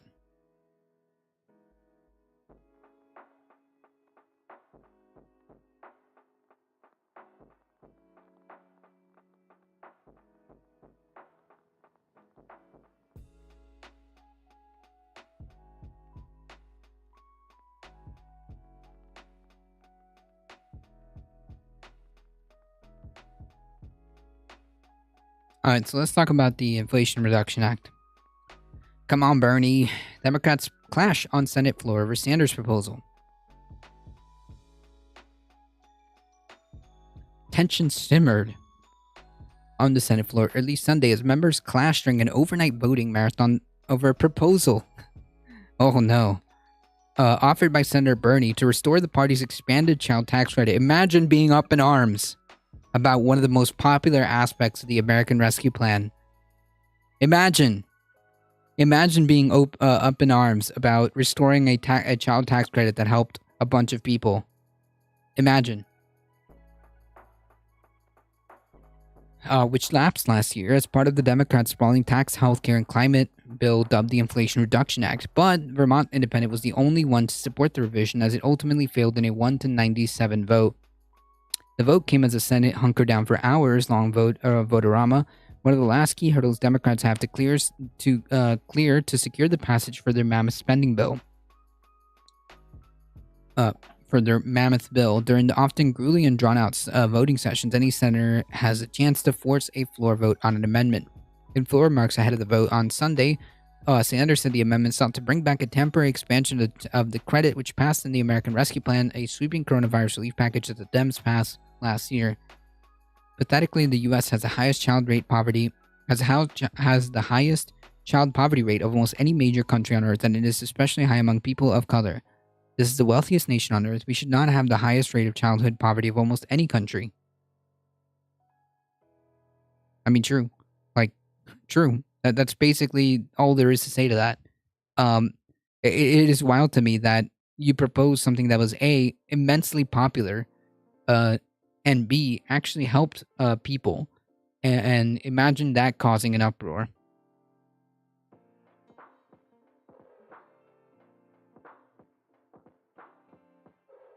The last time I checked, Jesus was all about shitting on the poor, especially those not in your country, and bragging about your prowess in everything, regardless of what you actually know. True.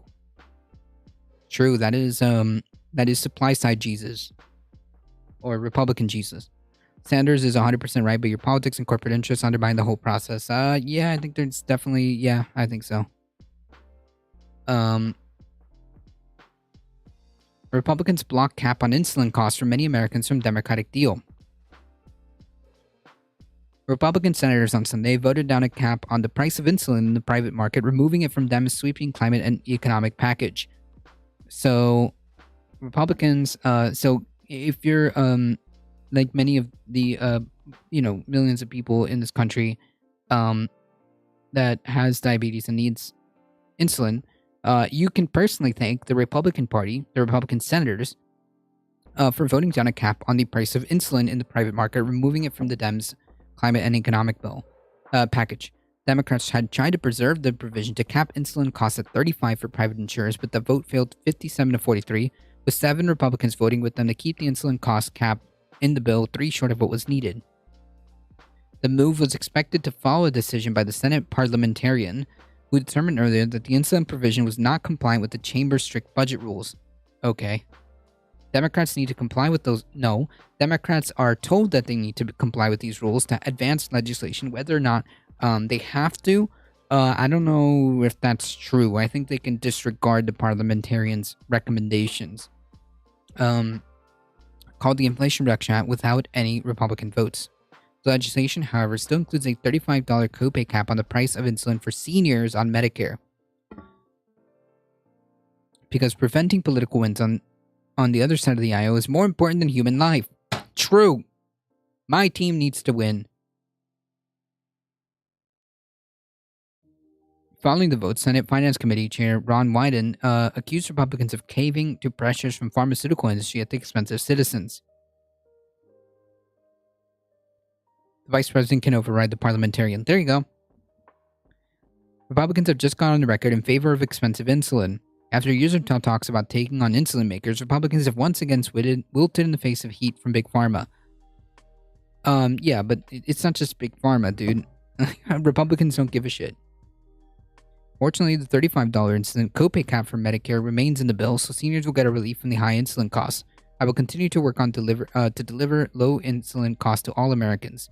Republican Senator Bill Cassidy and John Kennedy of Louisiana Susan Collins, Josh Hawley, Cindy Hyde-Smith of Mississippi, Lisa Murkowski, and Dan Sullivan joined the Democrats in voting to keep the insulin cap for private insurers on Sunday.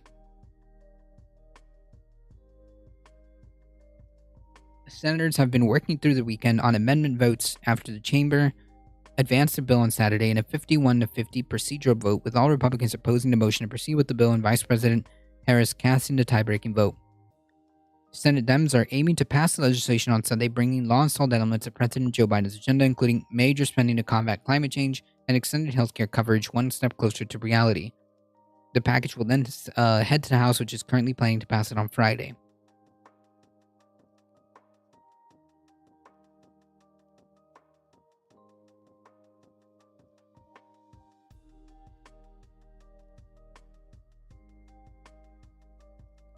Seven Dems vote for GOP amendment, forcing Democratic scramble.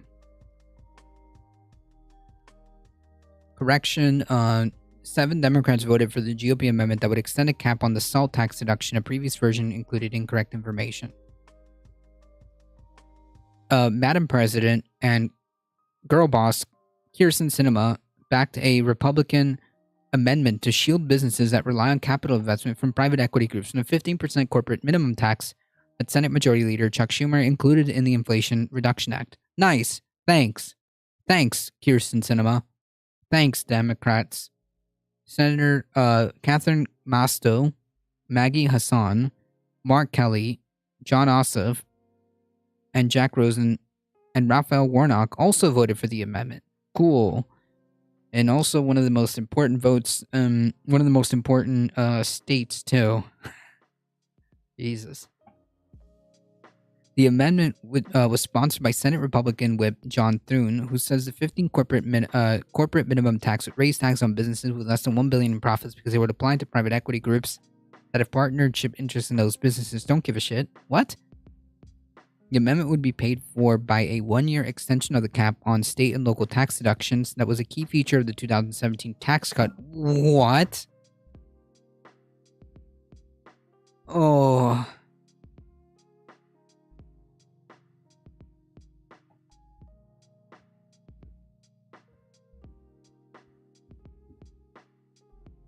This is a good meme. This is a fantastic meme.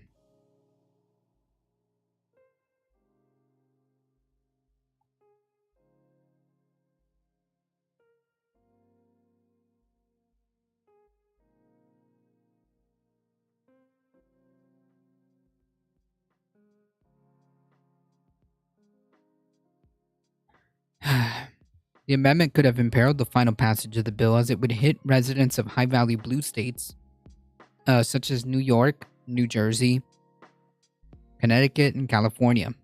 However, Dems quickly offered an amendment from Senator Mark Warner after the passage of the other amendments to make changes to the bill that would make it more palatable. The Warner amendment replaced the salt tax cap extension with a different tax provision raising revenue. Warner's amendment was approved, with Vice President Harris casting a tie-breaking vote.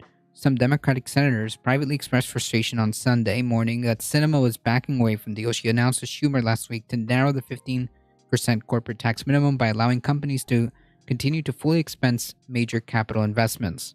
This is unbelievable. Unfreaking believable. They said the amendment could scuttle the deal after Dems stuck together through more than 14 hours of a vote-a-rama to defeat amendments on both sides of the aisles, including an amendment from Senator Sanders to provide a $300 a month child tax credit for the next 5 years. If any Democratic senator signed on to any of these amendments, it could be problematic, warned one Democratic senator who was dismayed to find out that Sinema is pushing for a change to the underlying bill. Proponents of the Thune Amendment, however, argued that the minimum tax included in the Inflation Reduction Act would end up netting potentially thousands of businesses that accepted investment partnerships with private equity firms during the pandemic when credit from regular banks was tight.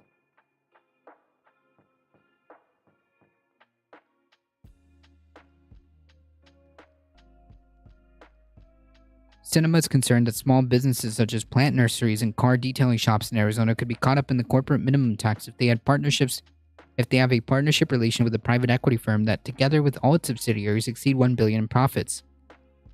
According to sources familiar with the discussions, a source familiar with the tense behind-the-scenes negotiations, say Schumer added the language to the underlying bill Saturday that expanded the scope of the 15% minimum corporate tax, 15% corporate minimum tax. Technically, the revenue-raising provision is called a book minimum tax because it would require companies to declare income based on generally accepted accounting practices, which are stricter than what is required under current law, which makes various tax breaks and shelters that make it easier for business to shield income from the IRS. Yeah, like this shouldn't be a thing. This is wild. One person familiar with the timeline of changes to the Inflation Reduction Act said when senators first saw the new text of the bill, it included for the first time language on common control that would apply the minimum tax on partnerships made of many companies that by themselves don't earn $1 billion in annual profits. The added language would raise an additional $35 billion in 10 years. Thune had proposed to strip that language out and pay for it by extending the SALT deduction cap for 1 year, and that could imperil the passage of the bill in the Senate by making it unacceptable to Schumer or any other Dem from a high tax state such as Bob Menendez.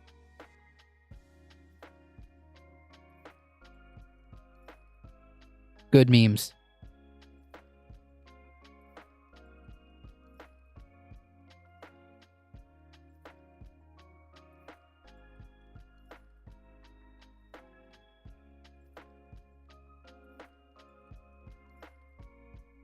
So I guess on Friday we'll see the finalized version. Surfer McGritty.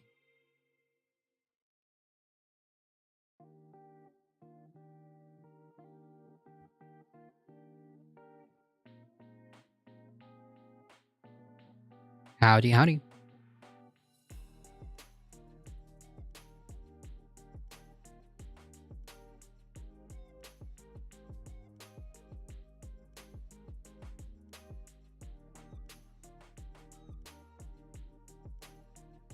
All right, let's take a look here.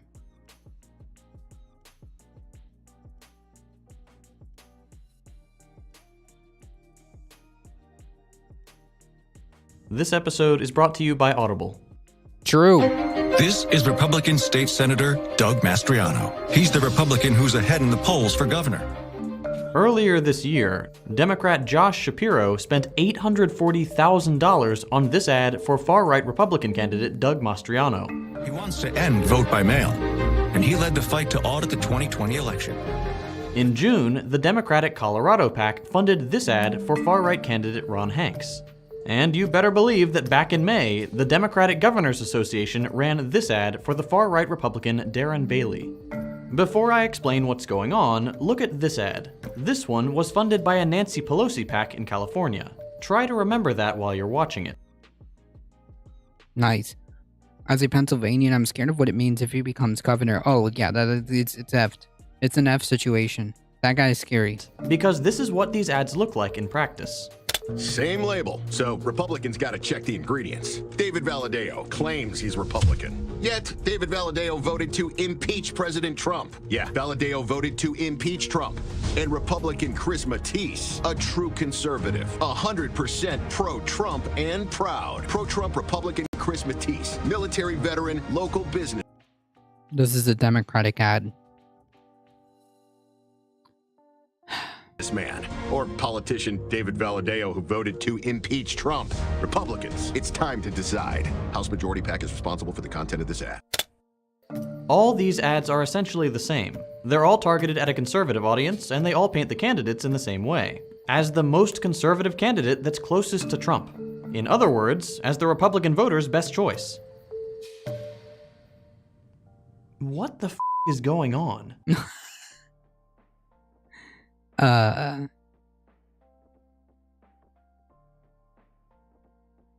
You should listen to Blade's Politics. I don't know what that is. He's running for governor in Florida and released a video called Nice to Me. I have no idea what that means.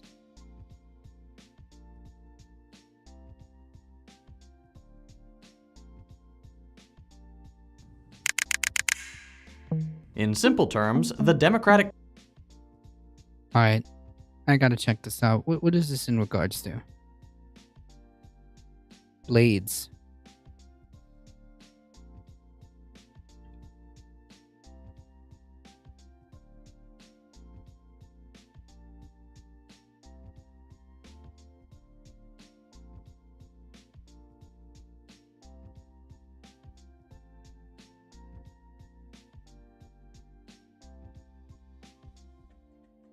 Okay, but who is Blaze? Who is this guy? Can you tell me who this guy is?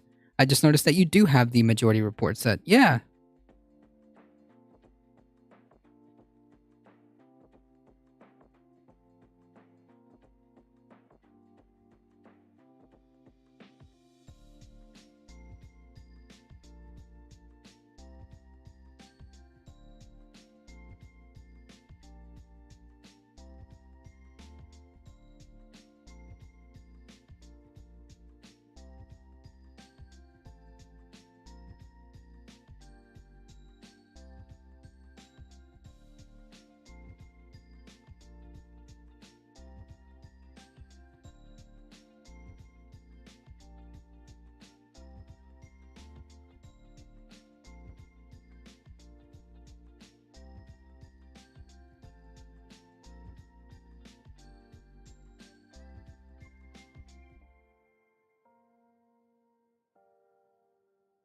He's been trying to run for governor the past 2 years and he recently got exposed for his past. Yeah, I have no idea. I can't believe you haven't heard about it. Well, no clue who this person is. Yeah, I told you. I wasn't kidding. I have the exact same panels behind me. See?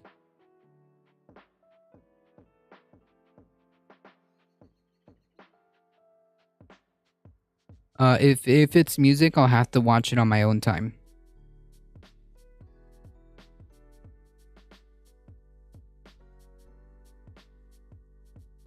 Party is literally funding far-right politicians. Not just the opposition, not just any Republican, but the extreme wing of the GOP. If you're new here, allow me to be the first to welcome you to the shining city on a hill and beacon of democracy that is the US. Lol. You can send it to me via Whispers if you have a link to a YouTube video. Don't mind the fire.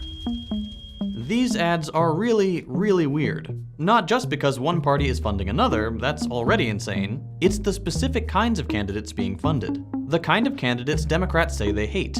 If you've been following them for a while, you might remember this clip of Joe Biden talking about how America needed a strong and principled Republican Party.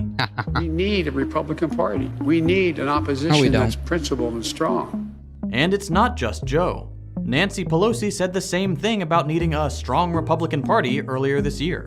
She told the press that she was really bummed about the GOP being, quote, hijacked by extremists. But less than 4 months later, she was the one paying for the hijackers' plane tickets.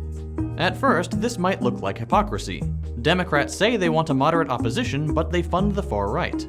They say one thing, do another, we, the public, catch them in a lie, and bim bam boom, democracy is saved and we can all go home. But that's actually not what's happening. There is nothing hypocritical about Democrats saying they want a moderate opposition and then funding a far-right challenger. That's because these are actually two sides of the same political strategy coin. A strategy that, as we'll see, not only reveals the class interest of the Democratic Party, but shows us one of the mechanical ways our capitalist society is decaying into fascism. If that sounds dramatic, just wait. I promise you it's not. Their period underwear, Ma. Period underwear. Oi. From the beginning, and start by explaining why Democrats are funding these candidates in the first place. The first thing to know is that midterms are coming up and the Democrats are terrified. Biden's numbers are in the trash, and all reliable, funding a war in a foreign country isn't working quite as well as it usually does. There is little hope that Democrats will get a majority again, so they need a way to tilt the odds in their favor, and they've figured out how. Democrats are hoping that by making a bunch of I think their chances at this point is that they are at 50-50 with the House and they might keep the Senate.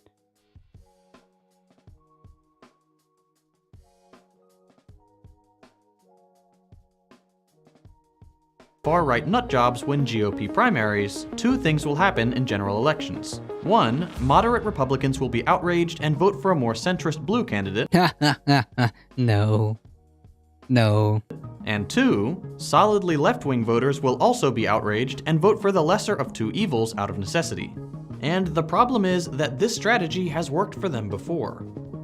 In 2012, another Democrat, Claire McCaskill, spent $1.7 million on ads for the ultra-conservative Todd Akin, more than Akin spent himself. The result? Akin got a boost in the polls as soon as the ads started running, won the GOP primary, and then lost against McCaskill in the general election. This wasn't an accident, and it wasn't even a secret. McCaskill herself said, "There were 3 viable candidates, and Todd Akin was kind of the weirdest one. I knew he might say some weird things if he were nominated. And he had less money, so we took a poll and figured out what Republican voters would really like about him." She even went on to write this article about it. Democrats fund these campaigns because they win when their opposition are far-right weirdos. Except when they don't. Funding a far-right candidate and saying they want a moderate opposition are 2 ways for the Democrats to do the same thing, to position the Democratic Party as the only reasonable political choice. By saying that the Republicans are being hijacked by extremists and then actively funding that hijacking, the Democrats are creating an image of themselves as the only remaining bastion of democracy, the only way to vote that won't actively tear the country down. At least until the Republicans go, quote-unquote, back to normal, which Democrats know will never happen. Democrats are reliant on the right being represented by the worst guy imaginable, and will actively work to make that the case. Either, as we see here, with direct funding, or more commonly, by pitting themselves only against candidates like Trump. Clinton never campaigned against guys like Jeb Bush. Her opponent was only whoever was the farthest to the right and could make her supporters most upset. She drummed up a radical opposition because it's a much safer strategy than running against someone who shared a lot of her ideas. But this strategy has a couple different outcomes. Yeah. This is wild.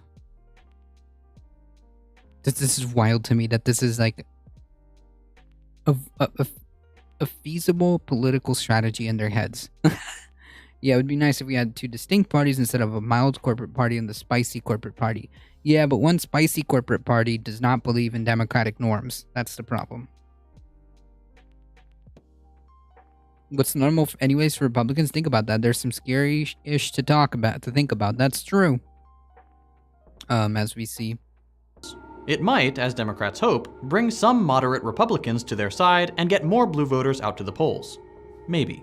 But it might completely backfire and their funding will just have gotten more far-right wackos into politics. Yeah. No one can know for sure what's going on. And like, even if that's your like winning strategy and it seems to have some merit to it, dude, you're bumping up the profile of these clowns. And quite frankly, dangerous far-right extremists. Even if they lose. Like, you're giving huge profiles, to these people. The problem with that strategy is when registered Republicans get tired of them BS, they will vote for the other guy, no matter how outside of reality they are. Yeah, and like, the Republicans are always going to vote for the Republican. Like, it doesn't matter. I don't know where this idea, this came from that made them think, oh yeah, this is a great idea. Going to happen come election time. What is guaranteed, though, is that this lesser of 2 evil strategy allows the Democrats to move further right and still get votes from left-wing voters, and it actively promotes fascism. More ad spots featuring quasi-fascist politicians, brandishing fascist slogans, and actively supporting the president who, so far, has embodied fascism the most, all promote the popularity of fascism in the US. That is undeniable. At the end of the day, fascism is getting more airtime, convincing more conservatives, and the Democrats are absolutely to blame.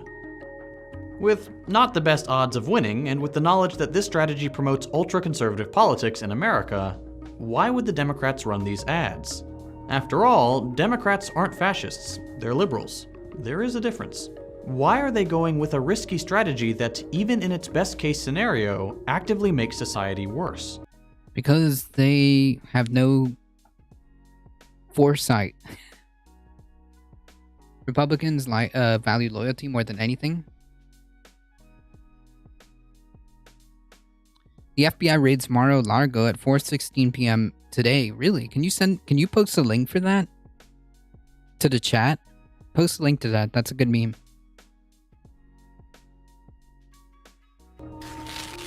There are 2 explanations. One, mechanical, at the party level. This strategy is a direct product of the way the Democratic Party is organized. Another, at the societal level. This strategy is the product of how our entire economy is organized. Let's start with that second one. You may have heard the phrase, fascism is capitalism in decay. That sentence is used to say that as capitalism starts failing the people it usually benefits, starts decaying, it concedes strategic ground to fascism in order to survive. It's an idea that gained traction in the 20th century when socialists realized that capitalism wasn't being replaced by socialism like they expected. World War I and the Great Depression, brought on by a global economic crash, didn't lead to socialism replacing capitalism's global hegemony. Nope. Instead, reactionary movements started popping up everywhere, most notably in Germany and Italy. Capitalism hadn't been replaced by socialism, it had adapted into something new, fascism. A political economic system that didn't look like capitalism, and that often even gave up on, quote, free markets, but that preserved the private ownership and profits of the capitalist class. The same people were on top, but things looked a little different. Here's how socialists explain something like this happening. As capital concentrates into fewer and more powerful monopolies, as the rate of profit falls, as more and more people are kicked into poverty and those remaining in the workforce are increasingly overworked, the conditions that produce fascism begin to appear. Monopoly capitalism, the inevitable outcome of winner-take-all competition, leads to economic stagnation and crashes. Okay. I think The there's first truth to victims that. of this stagnation and these crashes are, of course, the working class, as we saw in the Great Depression, 2008, and with the COVID recession. Millions of people are suddenly thrust into poverty and can't make ends meet. The thing is that within this context, governments are no longer able to rule as they usually do. They have to resort to more direct violence to keep their hold on power. People's demands are no longer brushed away by politicians in assemblies. They're actively resisted with cops on the street. For example, when people start demanding to defund the police or for a price freeze on basic necessities. Political stagnation is just no longer an option for capitalist governments now that tens of millions of people's immediate needs aren't being met. So to preserve that political gridlock that is so stable and profitable, governments get used to scaling up the violence. But when people need to vote you in to govern, governments need to find a justification for this sudden growth in state violence. And this is where fascism comes in.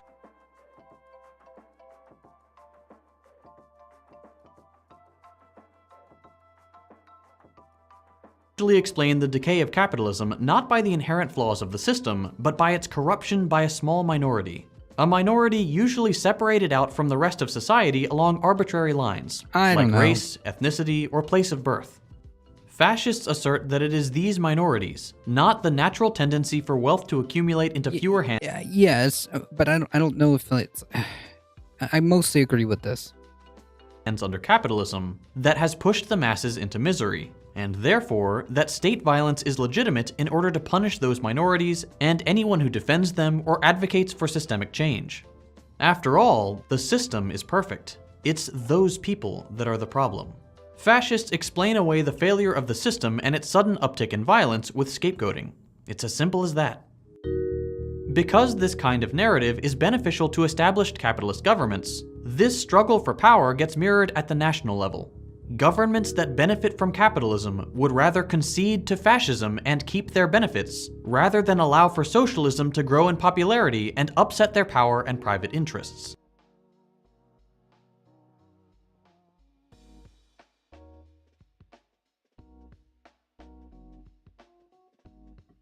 You would second Thought's videos for the most part are generic leftist platitudes, but he loves to generalize and make sweeping assumptions. It's harder to agree with the generic sentiment.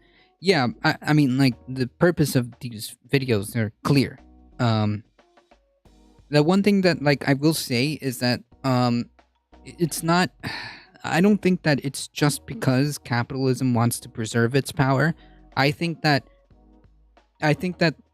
you know, when you can see the history of how fascistic movements came to be, yeah, it is true that part of it is because of economic decline.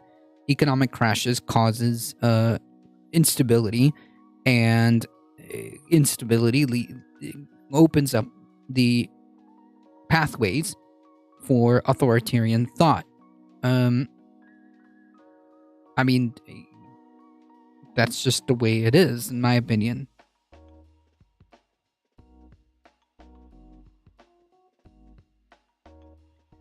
Fascists use crises, whether natural or organic, to gain power. Yeah, yes. Yes.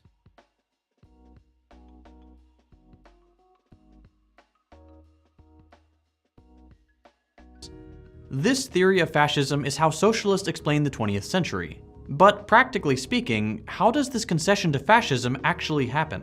What exactly is it that has to take place for fascism to gain this kind of place in society and government? Well, history tells us that what it takes is, as there is economic problems, there is incompetent government. That is not always the case. That it's incompetent government for whatever reason gives the opportunity for a strong man to come in and say, you know what, I'll fix this, and this is your problem. These people are your problem. The other is your problem. That's how it is.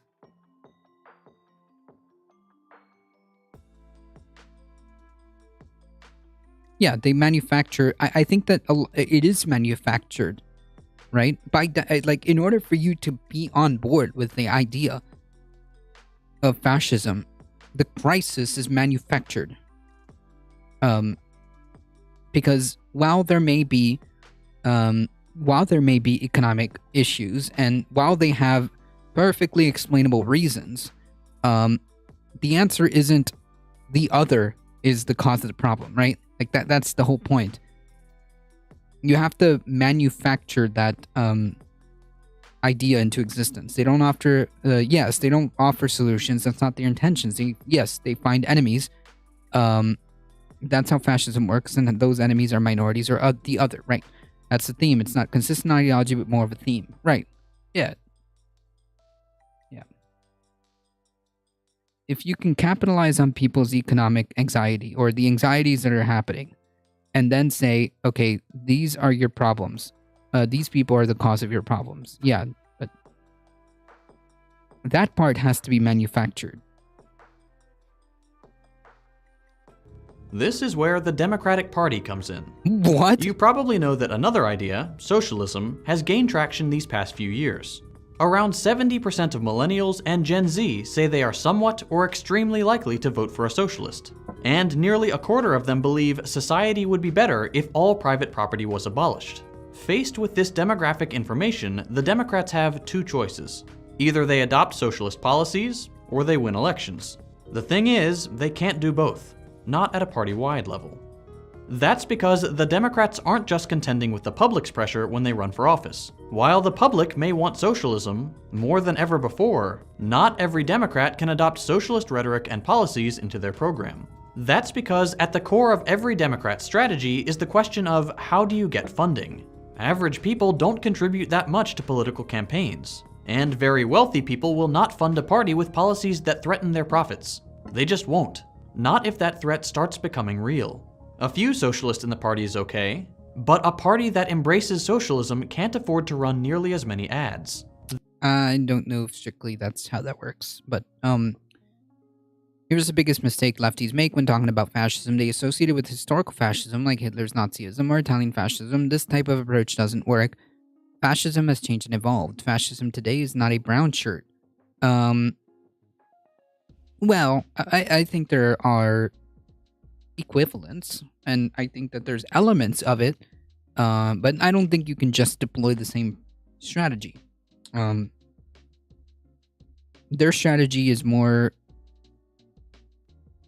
This iteration of fascism includes a lot of theocratic flavorings.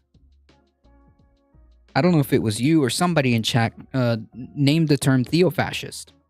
Which is probably the closest thing to a name that I can think of. Christofascists. These people are coming in through the lens of religion.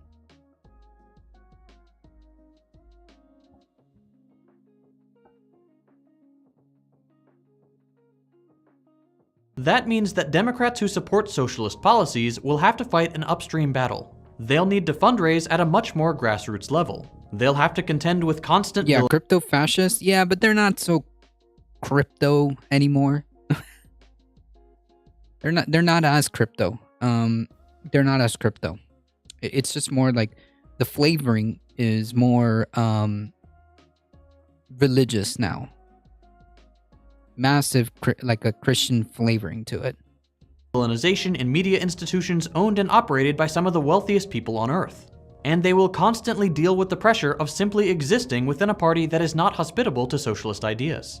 That doesn't necessarily mean they can't succeed, it just means it's the hardest path to success. With these kinds of challenges, many more Democrats will take the easy win of running against a far-right opponent to try to capture centrist voters. Fascism grows just because it's easier. This kind of system doesn't need anyone to be evil. It doesn't need anyone to lie. Nobody needs to be actively dishonest. Enough people just need to follow the path of least resistance. It is in the material interest of Democrats to not concede any more ground to socialism than is absolutely necessary for their survival. And by comparison, it's much easier to fund and then run against the far right. The more their platform is influenced by the anti-capitalist left, the more likely they are to lose elections. So without trying to make fascism more popular, just by being okay with it happening to win elections, fascism gains traction in our society. This is not the only way fascism takes over, but man is it an effective one. That is why I constantly talk about alternative networks of power on this channel. Why I focus so much on the institutions of our government and how they're constructed. Why I keep telling you to organize, unionize, participate in mutual aid, and study up and disseminate information on alternatives to the capitalist economic model. The natural tendency of our elected institutions and political parties is to prioritize capitalism, even when it fails most people and starts relying on fascism to survive. Our institutions were built with preserving capitalism in mind, not to be accurate reflections of the public's will, especially when the public turns to socialism. Without building institutions that can resist this natural tendency, this country will comfortably slide into fascism. We can and we must put a stop to it. The US is kind of in a boiling frog scenario. We're not just gonna wake up one day and someone will have flipped the fascism switch. No. Election cycles should never be as long as America makes them. The only reason they need so much money is that election campaigns never effing end. Most other democracies on Earth only campaign for a few weeks before election day. That's a good point. That is a very good point. You need to send that to me via whispers. Non-binary superpower. It's a process, and we're already pretty far along. It is so important that we come to terms with that fact and act accordingly. I try my best to learn and understand as much as I can so I can share with others. And one way I like to do that is by listening to audiobooks. I travel a lot for work, so I have plenty of time to sit on planes and listen to fascinating audiobooks on Audible. One great one that I recently listened to is Michael Parenti's Black Shirts and Reds. It is hands down one of the best works I've found that really explains what fascism is about and how it relates to capitalism. Oh yeah, we're actually about to talk about that. If you like to learn as much as I do, getting to pick a free audiobook every month is pretty nice. I don't think I can accurately convey how much I love Audible. All right, cool. Yeah, I mean, like, I think that there are certain aspects of this that are true. Though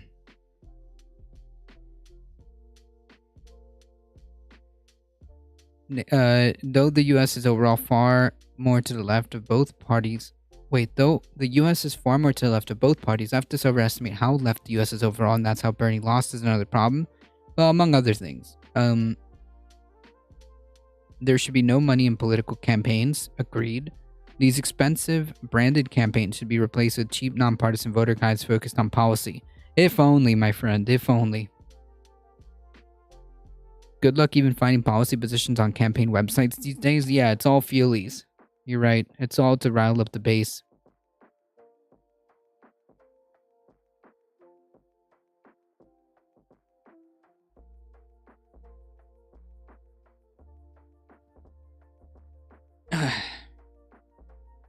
I agree with that. I do think that the message here is that these conservatives, like I said, can and will implement a theocratic authoritarian state, and every time they win, it just gets closer to that.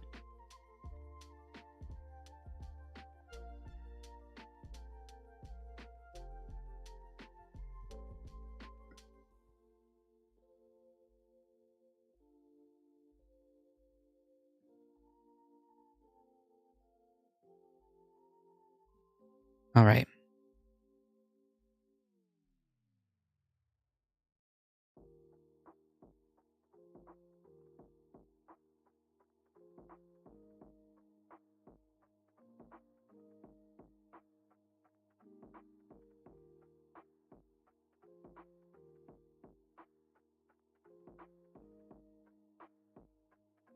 It's a slow erosion. It's not a switch. That's true. You don't just wake up in a theocracy. It slowly creeps in.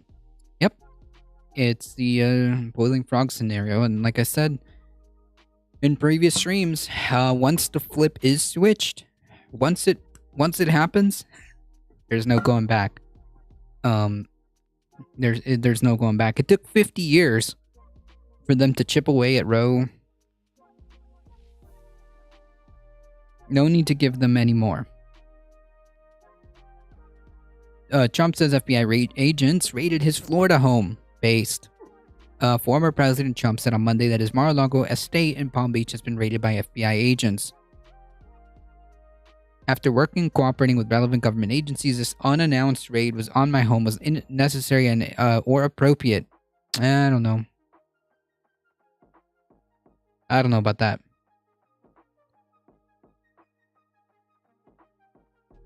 Mar-a-Lago is currently under siege, raided and occupied by a large group of FBI agents. They even broke into my safe. Oh well. Yeah, he got raided by the FBI. Midterms are not looking good for Republicans, supposedly, so we'll see. I think that the Senate has better odds.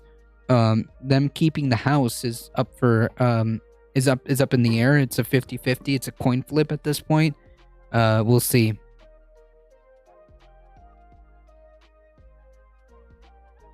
We'll see. Trump has been found to use the DOJ to probe into journalists. Not, it wouldn't be surprising. He's an authoritarian prick. So if that won't put him in jail, nothing will. Yeah, accountability seems to be lacking nowadays. But we'll see. The U.S. Justice Department has launched an early-stage investigation into Trump's removal of official presidential records into his Florida estate, a source familiar with the matter said in April. The investigation comes after the U.S. National Archive Records Administration in February notified Congress that it had recovered 15 boxes of White House documents from Trump's Florida home, which contained classified material. Right, like actual proof. I mean, here, this is proof right here.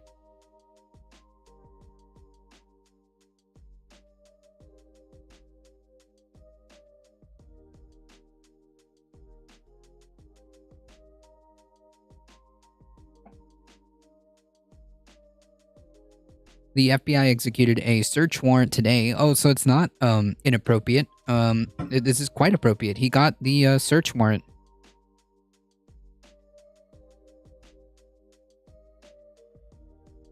Send that to me, Rye. Send that to me in whispers, please.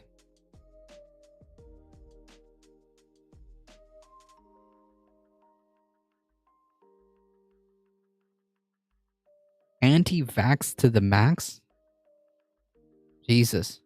Put Trump in prison and give us 4 more years of Biden. No.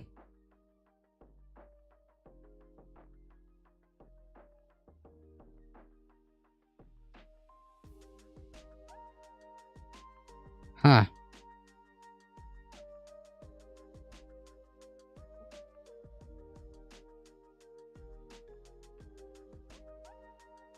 Trump Justice Department sees phones of records of 4 NYT reporters. Gotcha. Oh, this is wrong? Wait. That's an old one? Yeah, this has to... No, this one has to do with him taking information... information from Mar-a-Lago, or classified information from the White House, and yeah, a huge no-no.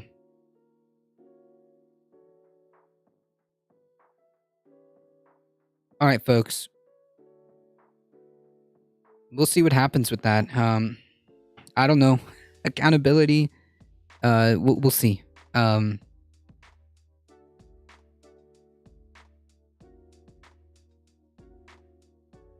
We'll see. All right, folks, we've got 2 more things to do. But first, I forgot to do my my shill. This month's sponsor, HelloFresh. We are currently actually using HelloFresh. So that was convenient. So I can definitely attest firsthand. HelloFresh is pretty decent. We've had very minimal issues with HelloFresh. Our boxes get delivered. Everything is pretty chill. It saves us time at the grocery store, and it does help us, especially if you are in that subscription. It does give you a lot of freebies and a lot of discounted prices if you continue your membership. But that is a tangent.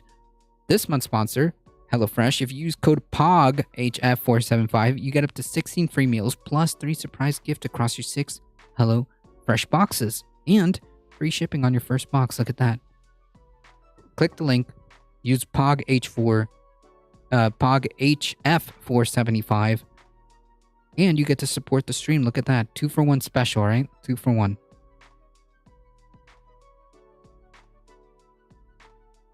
By the way, remember those Secret Service people who wanted to debunk the Hutchinson's testimony that Trump assaulted, his own security staff? They said they would speak out under oath. I guess they never turned up. Yeah. Like if somebody lied, because Hutchinson testified under oath, so she lied, you better have receipts, right? Because like she could be committing perjury. So if you're accusing her of perjury, you better bring some receipts. And of course, that never materialized as far as we know.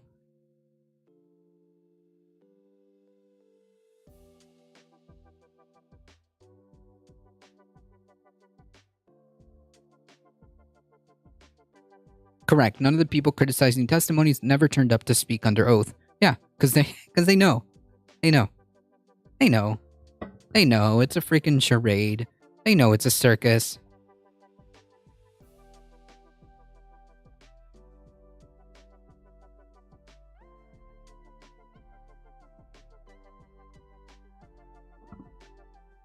They know it's a circus. Right. Correct. Alright. Alabama City, funny enough, disbands police force after racist text messages. Based.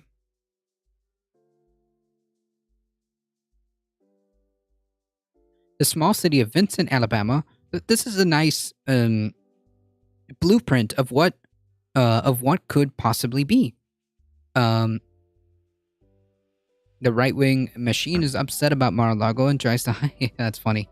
Yeah, there's no point in hiding it. I mean, if there's accountability, then great. But we'll see. Police racist? No. Surprise Pikachu face? The small city of... What's actually surprising is that they decided to raise the police department to the ground and fire everybody, disband it. Has voted to disband its police force after the revelation of racist text messages exchanged between 2 of its officers. That's all it took. And that's really that should be standard procedure every time. That should be standard procedure. Oh, what? You got caught doing some effed up racist garbage? Everybody's out. Start again. Raise it to the ground and start again. Yeah, the joke is disgusting. The joke is just, it's like, what's the joke here?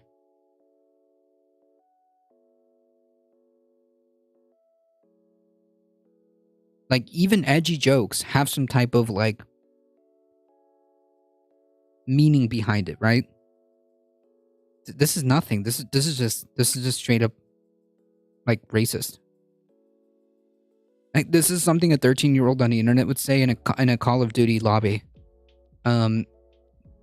Along with screeching like the N-word until people start the game or something. I don't know.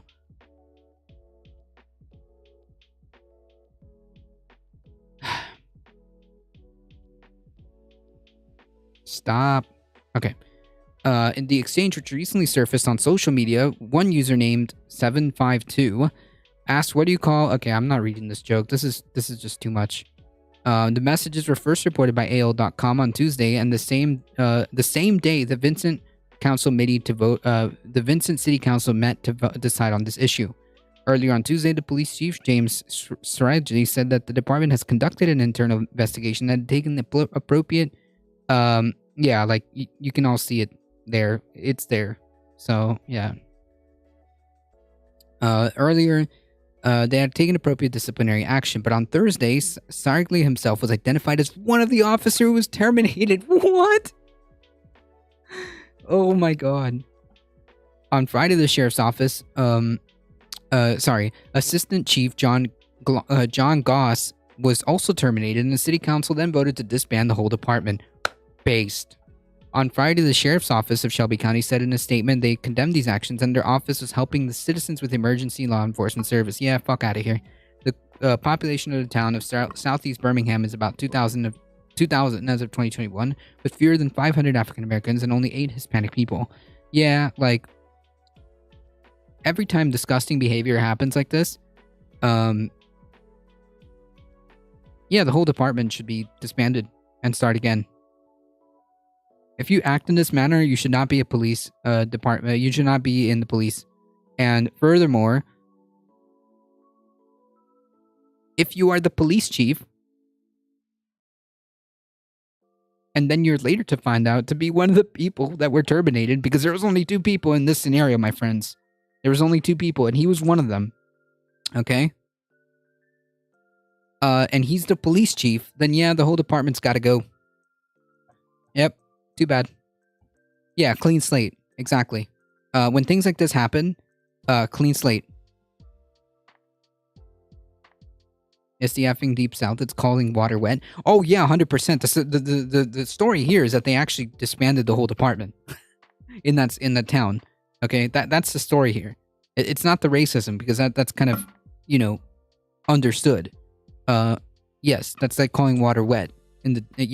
That's not the story here is that they actually disbanded the department and said, you know what, we're getting rid of all of you.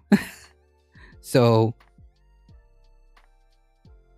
more of this, please.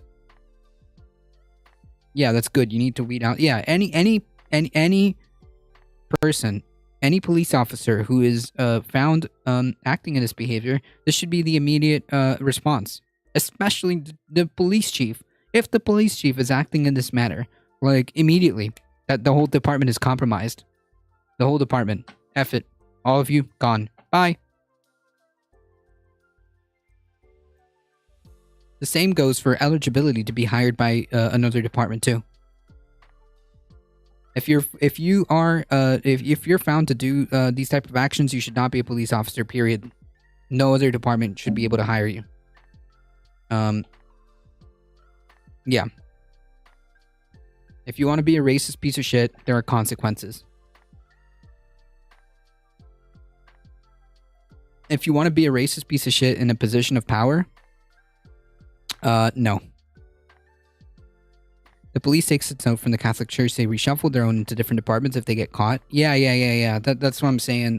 That's why I said that they should be, in an ideal world, ineligible to be rehired in other departments. That's just my opinion. I know that that's how it works. You're right, but it just means that people need to be more,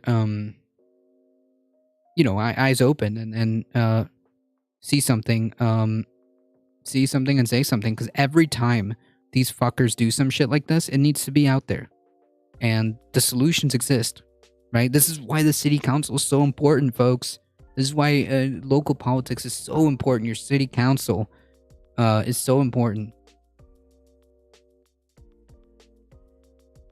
There shouldn't be police, period. There should be public safety and community protection officers. In an ideal world, that's what we would like to see, Maple Leaf Dragon. And we should actively promote and push this idea. Yes.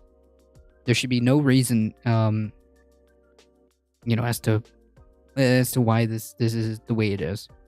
We can reimagine the institution known as the police.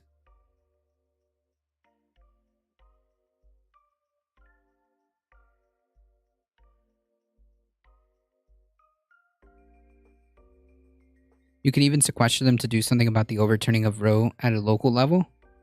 Yeah. Yeah. Yeah, that's true. That's true. Like, maybe certain counties are less likely to enforce certain things or will deprioritize the enforcement of certain things. Like, all of this has ramifications.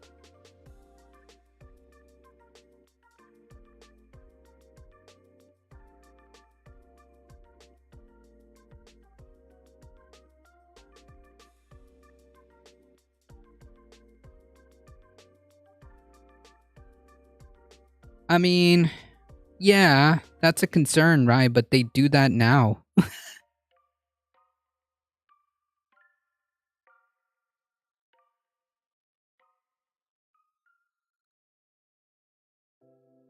No, I don't think we should advocate for vigilantism. No, I don't think so. I don't think we should resort to vigilantism. I think we should resort to a peacekeeping force that has a lot of accountability and strings and guardrails and that answer to the community, which is closer to what I believe Maple Leaf Dragon is talking about. Not literally vigilantes, like people just getting together and making a neighborhood watch by themselves. No, I don't think that's what they were advocating for.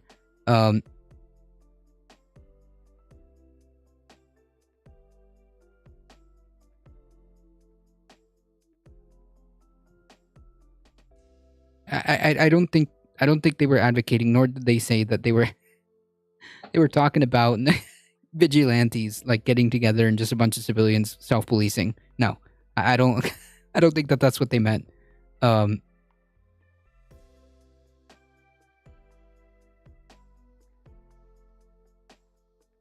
Not city militias, yeah. Basically it's a reinvention of the police that doesn't involve the pernicious aspects and that has way more accountability and way more guardrails and strings attached. Because, like, let's be honest, we need to have ways, like good and strong ways of holding police accountable, right?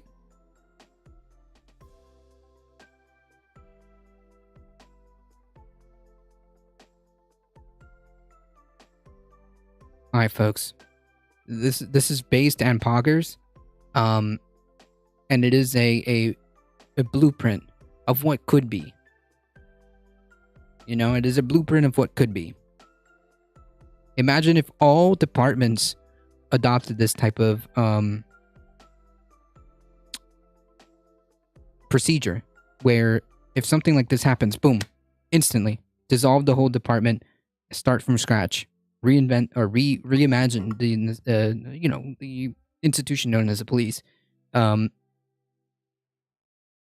This is good, and I think that which, to piggyback off Surfer McGritty, it's so important to understand and to participate in local city council politics, right? Like, show up at your city council or run for city council if you have the opportunity, or know who you're voting for, get to know your city council. It is very important. That's the lesson of the story.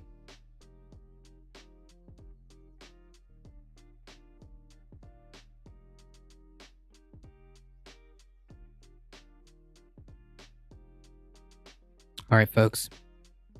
We're coming into the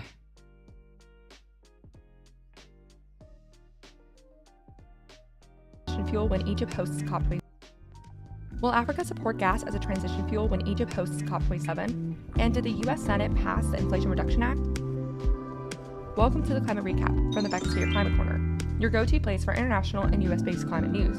I'm Becky Hogue, a science writer. Today is Monday, August 8th. Let's jump right into the news you need to start your day. Listen, we did a good story. Now we gotta go back to the doom so we don't forget. Let's start with some extreme weather events. In Asia, parts of Japan experienced record rainfall last Thursday that resulted in flooding and mudslides.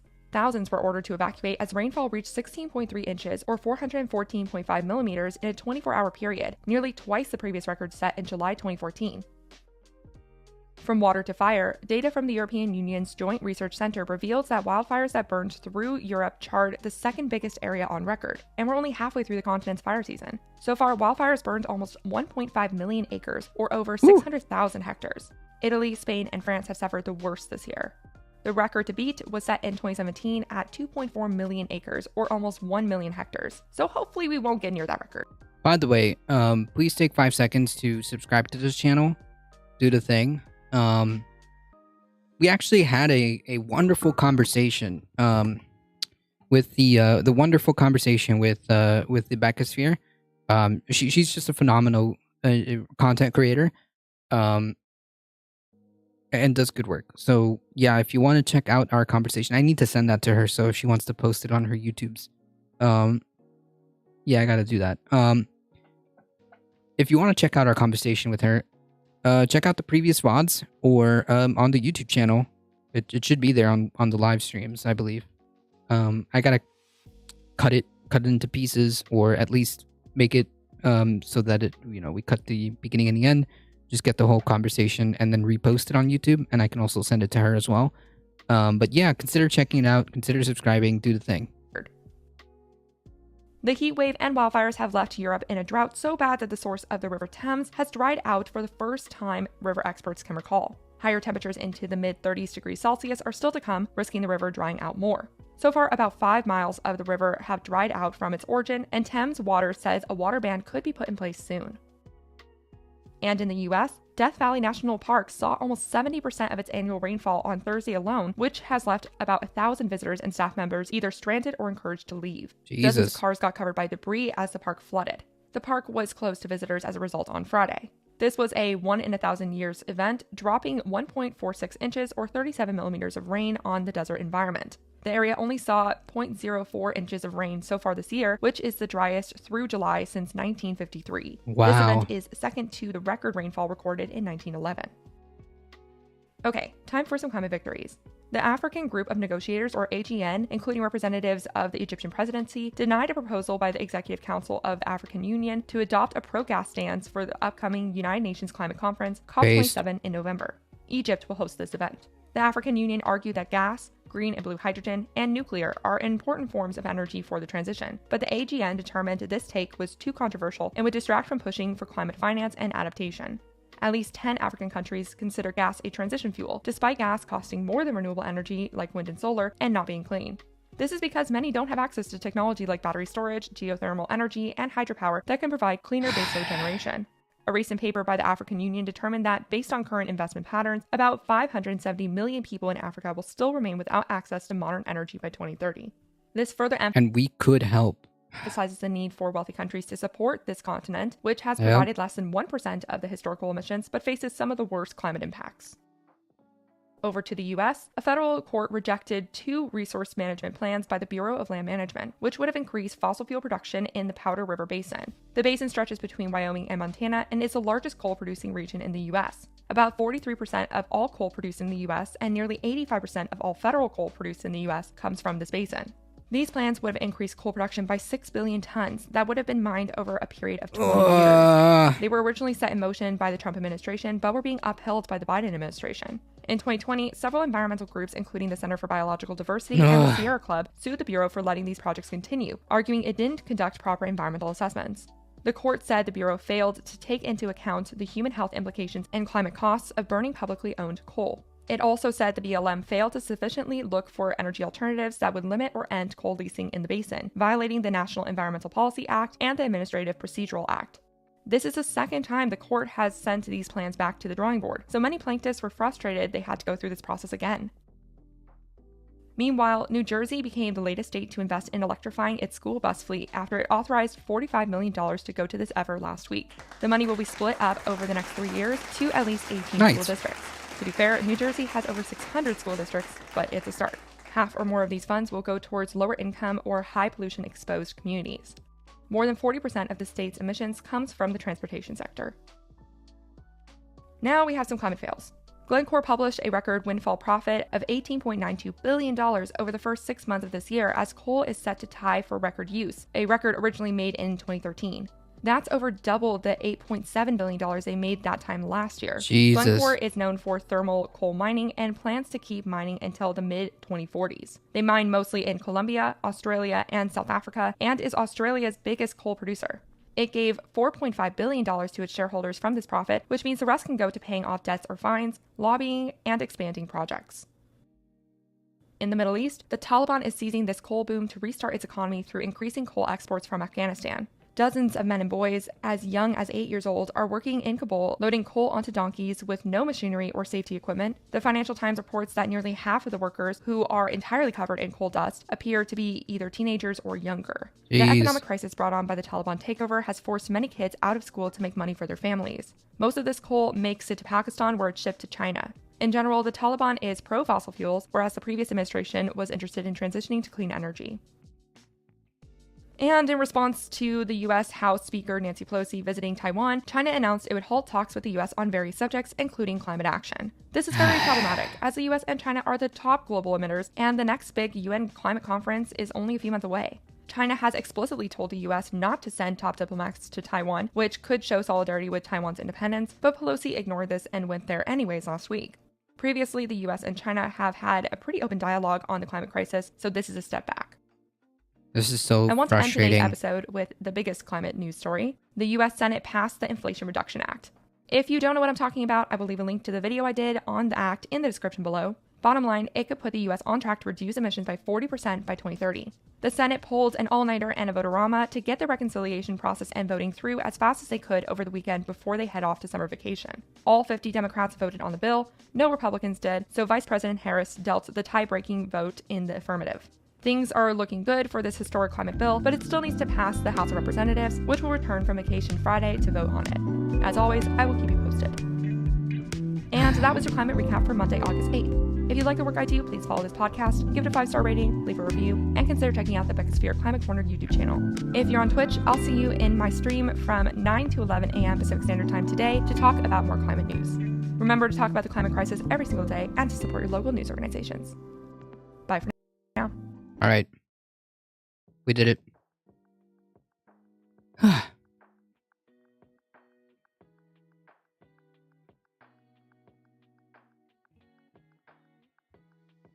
All right, folks.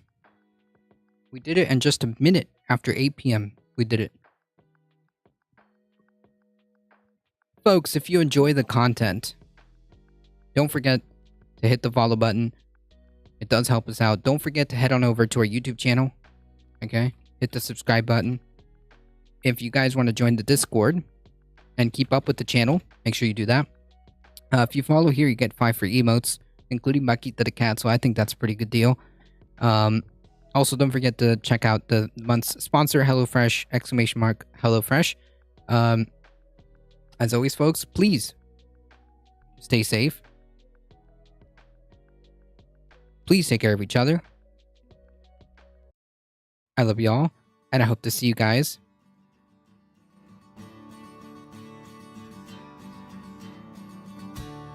in the next one. See ya!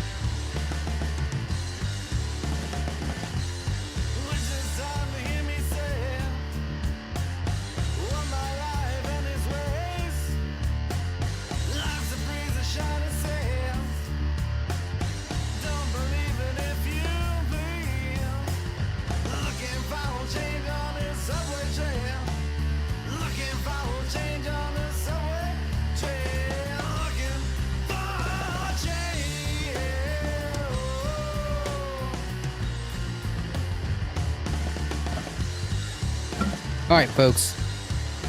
We're heading out in 5, 4, 3, 2, 1.